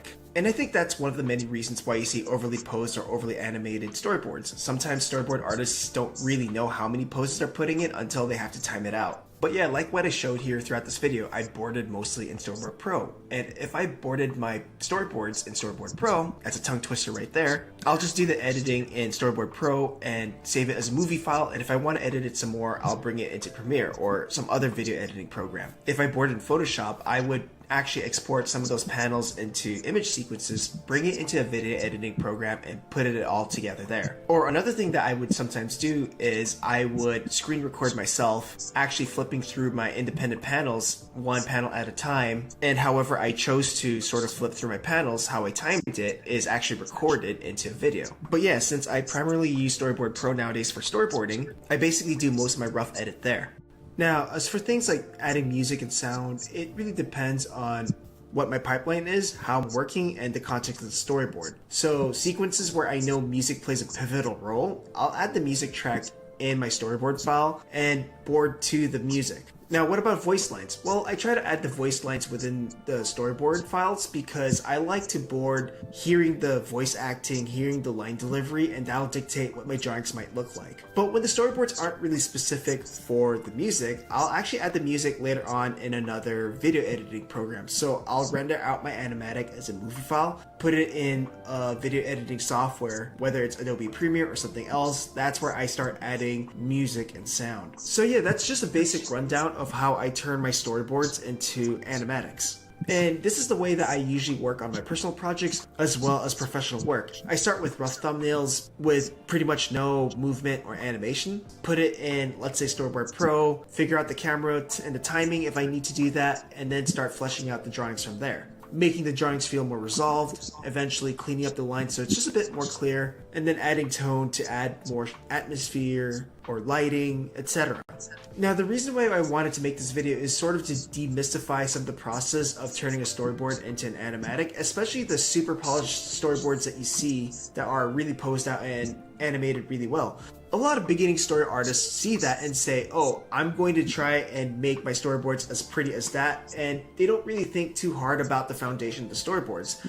And that's why I wanted to show you guys my thumbnails and my initial planning, because that is the true heart of storyboarding. Now, if you want to enter the industry as a story artist or a storyboard artist, or you want to just do storyboards, remember that it starts with the initial idea, the initial thumbnails, the loose drawings, the things that are not super pretty, because that stuff can be fleshed out later down the line when you want to make it pretty for, let's say, an animatic, a really polished storyboard, whatever you want to make out of it. Anyways, that's all. Bye. Interested in learning hand-drawn animation or learning how to finish an animated shot from beginning to end? Have a look at the store where you'll find the complete Introduction to 2D Animation video course, tutorials, and other resources. Learn classical animation approaches, drawing, lectures, techniques, and other process videos. Visit the store through the link in the description below.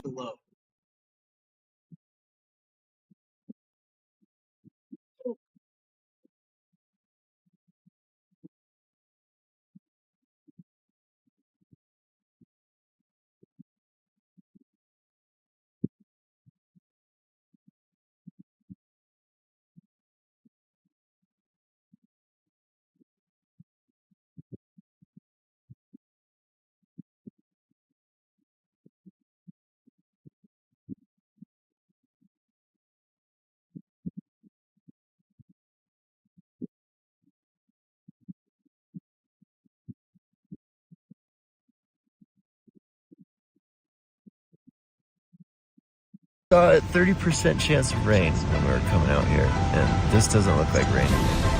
It's white. It's white rain. But you dry? You warm? Dry, very warm. I got my blanket in You here. do have a blanket. I've got my mesh. There was a little spider crawling around outside. There was. I flicked him off into the snow, I think. Yeah. But very dry, bone dry in here. Comfy. I literally just woke up. I had no idea it was snowing outside until I came over here. You gotta love it. Good stuff.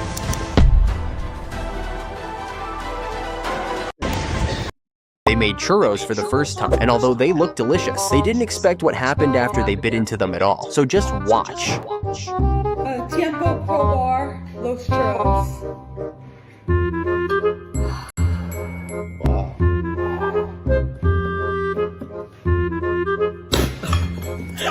They made churros for the first time. Two police officers were fired upon with a shotgun, and one of the officers shouted, "Cover me," to the Marines, intending for them to be ready to fire if needed, but the Marines interpreted that cover as providing suppressive fire, and they fired approximately 200 rounds. Two police officers were fired upon with a shotgun, and one of the officers shouted, "Cover me."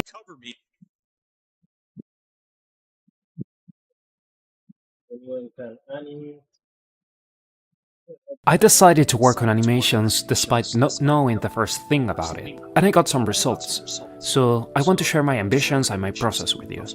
What I'm sharing now is what I tried in the past. I don't have a lot of the experience. My goal is to make a whole series by myself, and I'm already making a webcomic, and that's hard enough already, but animation is what I love the most. And I thought it was impossible, but turns out it isn't if you allow it to be janky. My process is pretty much just the same way I approach the comic. Don't fear to mess up, don't fear mistakes, let them go. It doesn't need to be perfect, it just needs to be good enough, which means it needs a clear direction, it needs your input. I did this whole thing in 2 days. The first thing I did was a storyboard. I'm just adapting my comic into animation, but I do need to figure out what shots I want, what I want to add. So using my own comic as a storyboard, it's not that good. Then I picked a scene that was easy enough to make a start with, and then get into harder things as time goes on. I already sort of had the background. I repurposed some assets I used for previous chapters of my comic, and I had to fix it to fit a horizontal resolution. So I had to delete everything and start the composition from scratch, mostly. I do use Blender, so my backgrounds are in 3D, which makes them very easy to repurpose. I had this done in 2 hours. I reshaped some assets and then I placed them again to fit my vision. I placed and animated the camera and rendered the viewport into a video that I imported in Clip Studio Paint, where I started the animation process. I realized, yeah, this won't do. I'll just animate everything in flat and add it back to Blender later. And so I did. I animated everything without a background, but before that I did a test to see if what I wanted to do was going to work, and it did. My logic for animating is, okay, I did see a few YouTube videos, but they didn't really help. What I was getting was, you need to sort of feel it out, and I dismissed everything shortly after, because if that's the case, then it's up to me. And it will be, because I'm not playing games here. I want to give it my all, but also not take a lifetime to make it, because I also want to do other stuff. So yeah, the only thing I have in mind when animating and making frames is that ball bouncing. I do the in-betweens as if I were trying to stretch stuff, and I use references for the rest when needed. If you're looking for perfection and good techniques, look elsewhere. Well, I did the sketches and then I traced them as cleanly as I could, so not very clean, but clean enough that I was able to pocket fill everything, and I did some quick shading and then back to Blender. Here I placed the little dude in the background, then I replaced the previous iteration that I did, and then, when everything looked good, I rendered the 3D background and later rendered everything together, and here we go. This is what the final product should look like. This is what I want to make. It could get better as time goes, just like my comic did, but for now it's good enough. And I'm sure I can do this, and if you want to, you could too. I'm not going to go over on how to use the programs I use, there are plenty of videos about that. Just know I did not go to school. I'm self-taught, and of course I learned everything else from YouTube videos. So, if you also want to do your own thing, you totally can. No one is dumb enough. And it's me telling you this, the biggest fool of them all, that thinks he can finish an animated series before dying. But I will, with any luck. I don't know if it will be pretty, but I'll try to. I'll try to make my best. I try to do what I want. I try to make what I want to make. And that makes me very happy, and I hope it can make you happy too. If you have something that could help me, feel free to share, and I'll try to keep sharing things that could help you as well. Thanks for watching. It was very insightful.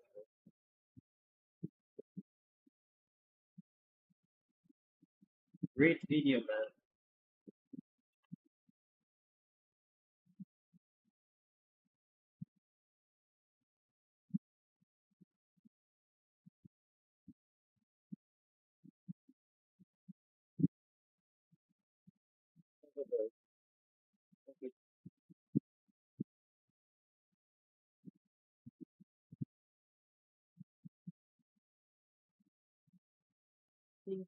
So what?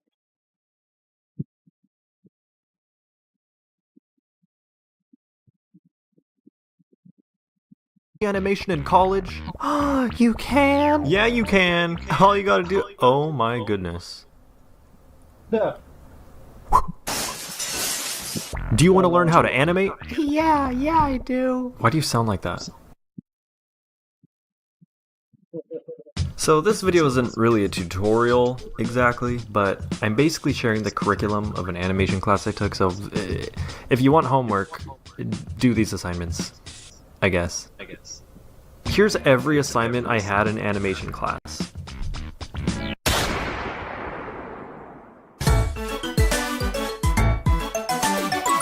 But first, backstory. Alright, stay with me. No, wait, no, wait. I'll be quick.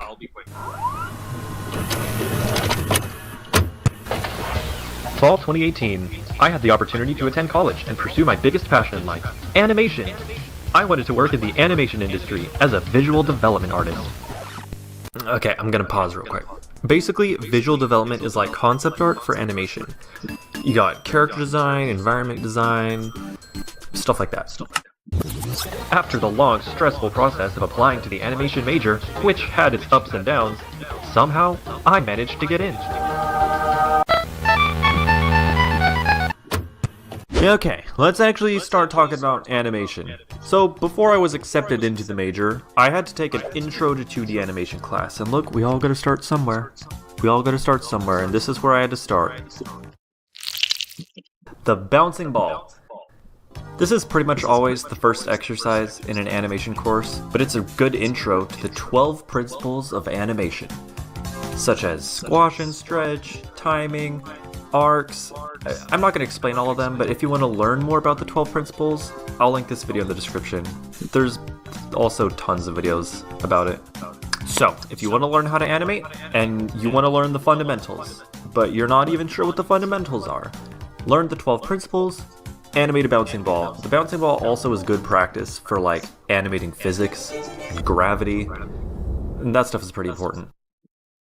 And then we had the classic sack of flour assignment. This can be your next assignment. All you gotta do is you animate a sack of flour, but with emotion.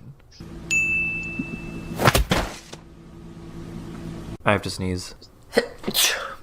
So this exercise has been around since the 30s, and according to my research, it was developed at Disney as a way for animators to practice animating weight and gesture. I went above and beyond by animating not one, not three, but 2 flour sacks. My idea was kinda to make one sneak up on the other. The point is to try and take an inanimate object. The point is to take an inanimate object and make it feel like a character. How does a sack of flour walk around and move and express emotions? The idea is that every character is like a sack of flour, if you think about it. But really though, I mean, the flour sack is pretty much just a couple steps back from being a full character with limbs and stuff. Alright, so once you've animated your ball and sack, you've basically done the 2 main assignments in my Intro to 2D Animation class. We had a bunch of drawing assignments, but this video is about animation. Okay, back to the college narrative. I'd been accepted into the animation major, and although my goal was to emphasize in visual development, I was required to take a more in-depth animation class, which obviously makes sense for an animation student. But hey, animation's really fun. Now, on to the regular old 2D animation class. We started with an assignment where we had to animate another bouncing ball, but with emotion.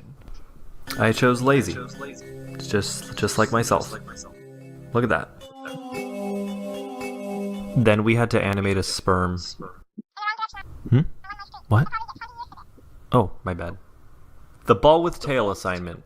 The idea of this assignment is to practice follow-through and overlapping action in its most basic form. Wherever the ball goes, the tail follows. Now I know what you're thinking, this looks really silly and stupid. But if you think about it, this is the first step to animating something like hair.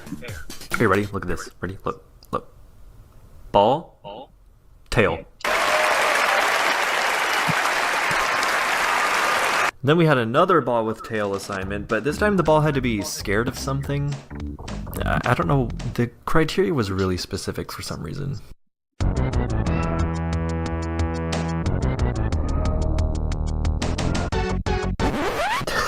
I don't know why a dead fish just falls from the sky. I don't know what I was thinking. I think I was really tired when I made this. You can skip this assignment. I'm not gonna lie, I didn't learn anything from this one. You can just I don't know what the point of this one is. Maybe to like learn how to animate another emotion. I don't know. I remember my friend in class couldn't stop laughing at how random it was.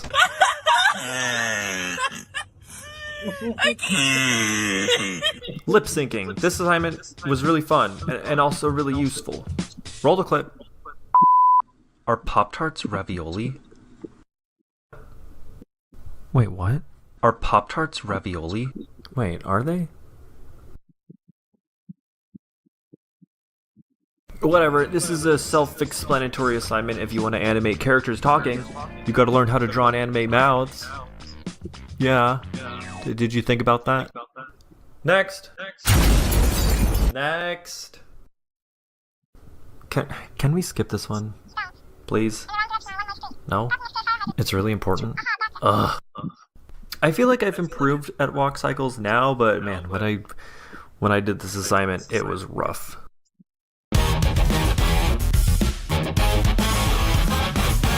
Some of these last assignments are easy to learn, but hard to master. But that's okay, you know, look. When you go to practice a new skill, your first attempt probably isn't going to be your best, right?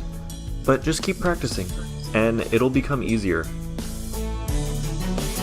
Okay, let's get back into it, the walk cycle. Before I took this class, I don't know if I ever actually animated a walk cycle. So here's my first attempt.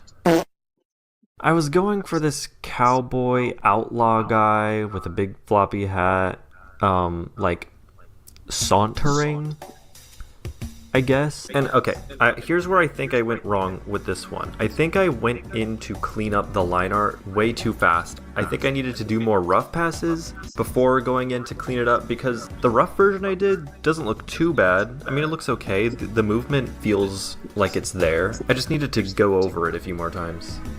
Here's my second walk cycle attempt. I didn't finish it before it was due, but I mean, I got the basic movement down. I challenged myself to animate a child walking around. I wish I finished this actually. I feel like this was coming along nicely, but a deadline's a deadline. If I had to give a little tip for this one, I would say start with just a normal walk cycle. Like, in fact, literally just walk cycle animation guide. Here you go. Here's like 50 walk cycle guides you can follow. Just take your character and just draw it in these poses. Contact down, passing up, contact down, passing up, and then it loops. Like, this is literally how I animated the title card. Is you just follow the guide. There's nothing wrong with just following the guide. That's why these exist, is so that you could just reference them. Nothing wrong with using reference. And speaking of reference, we were required to shoot a reference video for our next assignment, which was the lift assignment. In this one, we had to have a character pick up a heavy object. So my plan for this one was I had this cool skeleton Grim Reaper dude who was gonna pick up a scythe and then stab the ground with it. So this was my reference video for that. And I know what you're thinking, why is he holding a crocodile? Well, it's an alligator.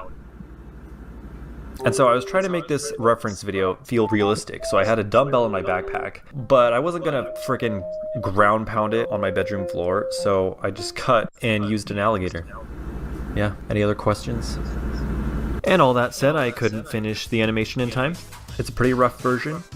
It doesn't look too good, kinda sucks. You guys are probably like, did you even pass this class? But yes, I passed the class. Effects. Oh, I loved this assignment because effects animation is just so fun. You could just animate straight ahead and just have fun with it. So effects animation is like organic simulations, like fire, smoke, explosions. Anything that's like an effect, basically. I went with water for mine. And yeah, that's it. That's all the 2D animation assignments. There's plenty of other animation exercises you can do to practice, but those are the ones we did in my class. And I think it's a solid lineup of assignments to get you started. I also took a 3D animation class. I will keep this brief. Here's just a short compilation of the assignments I did for 3D animation. I don't even know where all of them are, so this isn't all of them, but my biggest takeaway is that 3D animation and 2D animation really aren't all that different. It's just the software. One involves drawing and the other involves posing 3D models. But it's all the same principles, and we had to do a bouncing ball, we had to do a lift, a walk cycle.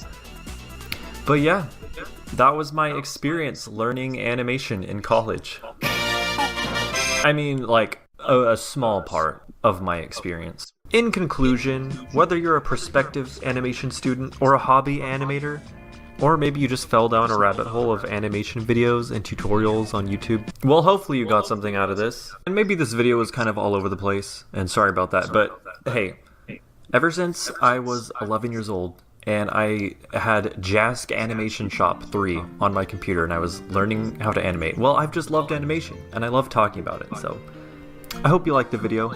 I hope it was as fun to watch as it was for me to make. So, thanks for watching. Bye!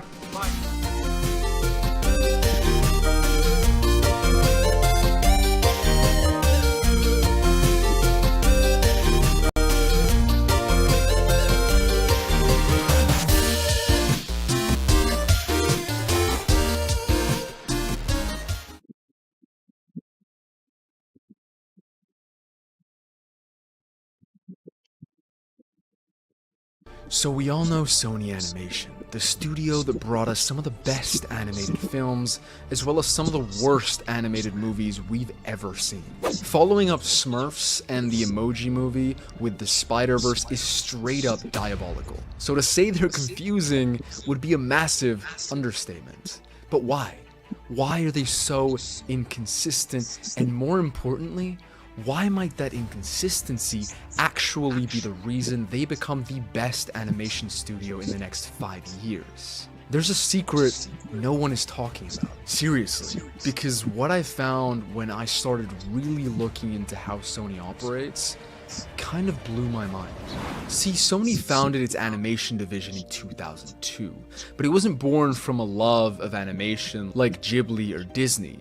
Instead, Sony saw successful movies like Shrek and Monsters Inc. at the time and realized that they wanted in. The result was a studio with big ambitions but no strong creative DNA. Their first release, Open Season in 2006, which actually made a lot of money in theaters, was honestly a very mid-animated movie for kids. It wasn't until their second movie that Sony really stepped things up, releasing Surf's Up, a movie that did well at the box office, but that people also just loved because of how creative and funny it was. I mean, it was an animated mockumentary comedy film. That's unique as hell. And even though it came out after a ton of other Penguin movies like Madagascar, Happy Feet, etc., Surf's Up was able to distinguish itself and went on to earn an Oscar nomination. These early films proved Sony had technical skill and talent, they just needed to keep raising the bar. And that's where things got interesting. Because unlike Pixar, which built its identity around emotionally resonant storytelling and innovative 3D animation, or DreamWorks, which leaned into irreverent wit and pop culture, Sony didn't double down on a single style. Actually, the rule at SPA was they wouldn't adhere to any one specific visual style. Each movie would be its own universe. They kept bouncing between genres, tones, and creative leads. And while that made their output feel scattered, it also made everything unique and fun, and was the reason Sony would end up defying all expectations. But we'll touch on that in a bit. In 2009, Sony released Cloudy with a Chance of Meatballs, directed by none other than Phil Lord and Chris Miller. And it was that exact lack of identity and creative vision that allowed them to experiment and flourish creatively. It was a weird, stylized comedy that took an absurd premise, food falling from the sky, and pushed it to visual and narrative extremes. When most animated movies seem to be leaning into realism as much as possible, SPA's creative flexibility allowed Phil and Chris to push the boundaries. The movie was chaotic and bursting with personality, but more than anything, it felt like the product of a very specific creative vision. And that decision turned out to be pivotal. Not only was Cloudy their most successful movie to date, critically and at the box office, it also planted a seed that maybe Sony's identity wasn't about finding a formula, but rejecting one altogether. That maybe instead of one voice, the studio could become a platform for many. This sounded like a great thing in practice, but it meant there would be many, and I mean many, flops thereafter. And that process of trying things, failing, slowly finding your creative voice kinda hit close to home. because I've been low-key doing the same thing while making these videos. Which is why I actually partnered with Skillshare to sponsor today's video, and figured it was high time to sharpen my writing skills by taking their creative writing bootcamp. I've actually been wanting to improve my writing for a while now. As someone who sucked at writing essays, getting better at storytelling so that I can get better at making videos for you all is so important to me. This specific class is genuinely taught by a great instructor. Whether you're building characters or writing dialogue, it's been an awesome class so far.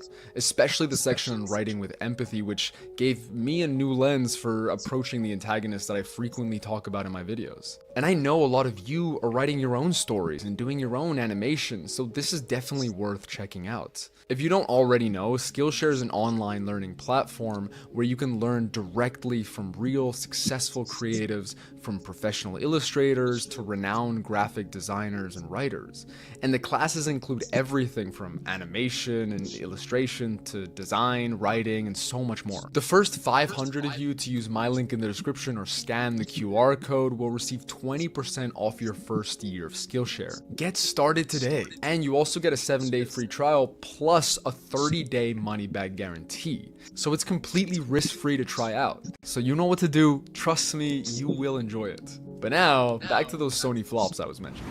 From Cloudy with a Chance of Meatballs, Arthur Christmas, and Hotel Transylvania were two bright spots in a sea of mediocrity for the studio. It was hard to pinpoint what to expect from Sony in any given year, and they ended up falling victim to the sequel curse, releasing 10 goddamn sequels in 10 years from 2008 to 2018. Not only that, the Smurfs, the Angry Birds movie 2, That's good movie. Good movie.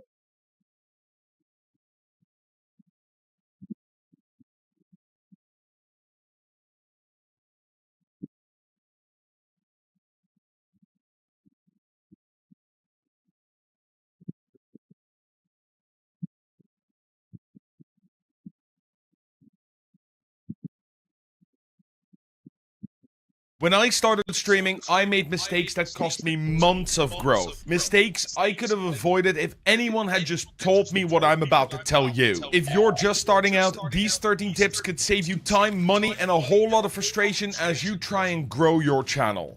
If you're new here, my name is Barry Epps. I'm a cryptographer turned content creator looking to help 10,000 people grow the right way. And let's get started with tip number 1. And this is the biggest thing stopping new creators from growing. I regularly get people into my Twitch chat that want to start streaming, and the first question I always ask them is, when are you starting? And their answer always baffles me. Next week, next month, I've even heard people say next year. Not once has anyone said, nothing. Not once. They always want the right gear, the right overlay, or the perfect setup. They always want to learn more and want to feel ready. The problem is, you are never ready. Stop trying to get the perfect setup or the perfect idea.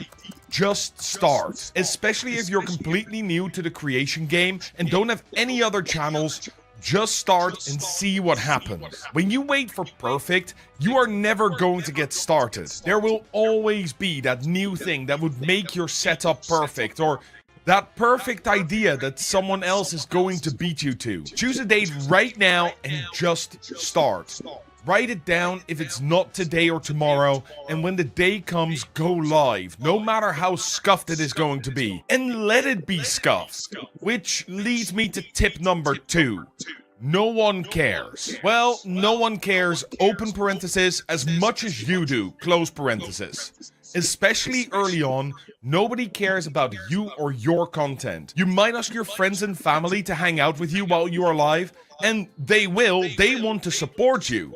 But they are not your target audience, and probably wouldn't watch if it wasn't for you. And random viewers on Twitch don't care unless you give them real value. And there are 3 kinds of value that you can give: entertainment, education, and energy. The first 2 are pretty obvious. If you're super funny or top 0.1% of gamers, or you just have a gift that allows you to talk for ages without ever running out of material, then you are clearly creating entertainment content. If you know something really well, something that either has a barrier to entry, such as mathematics or physics, or that is hard to learn unless you have years of experience, like, say, streaming, and are able to teach others, then you are making educational content. The last one, though, is a little harder to explain. If your content is focused on giving an insight into your life, inspiring people, or creating stuff that makes people happy or go wow, then you are creating energy content. It might sound discouraging that nobody cares, but it's actually great news. It means that you have the freedom to mess up, experiment, and suck at first. Because honestly, no one's watching those early streams. And if they are, they won't stick around unless you give them a reason to.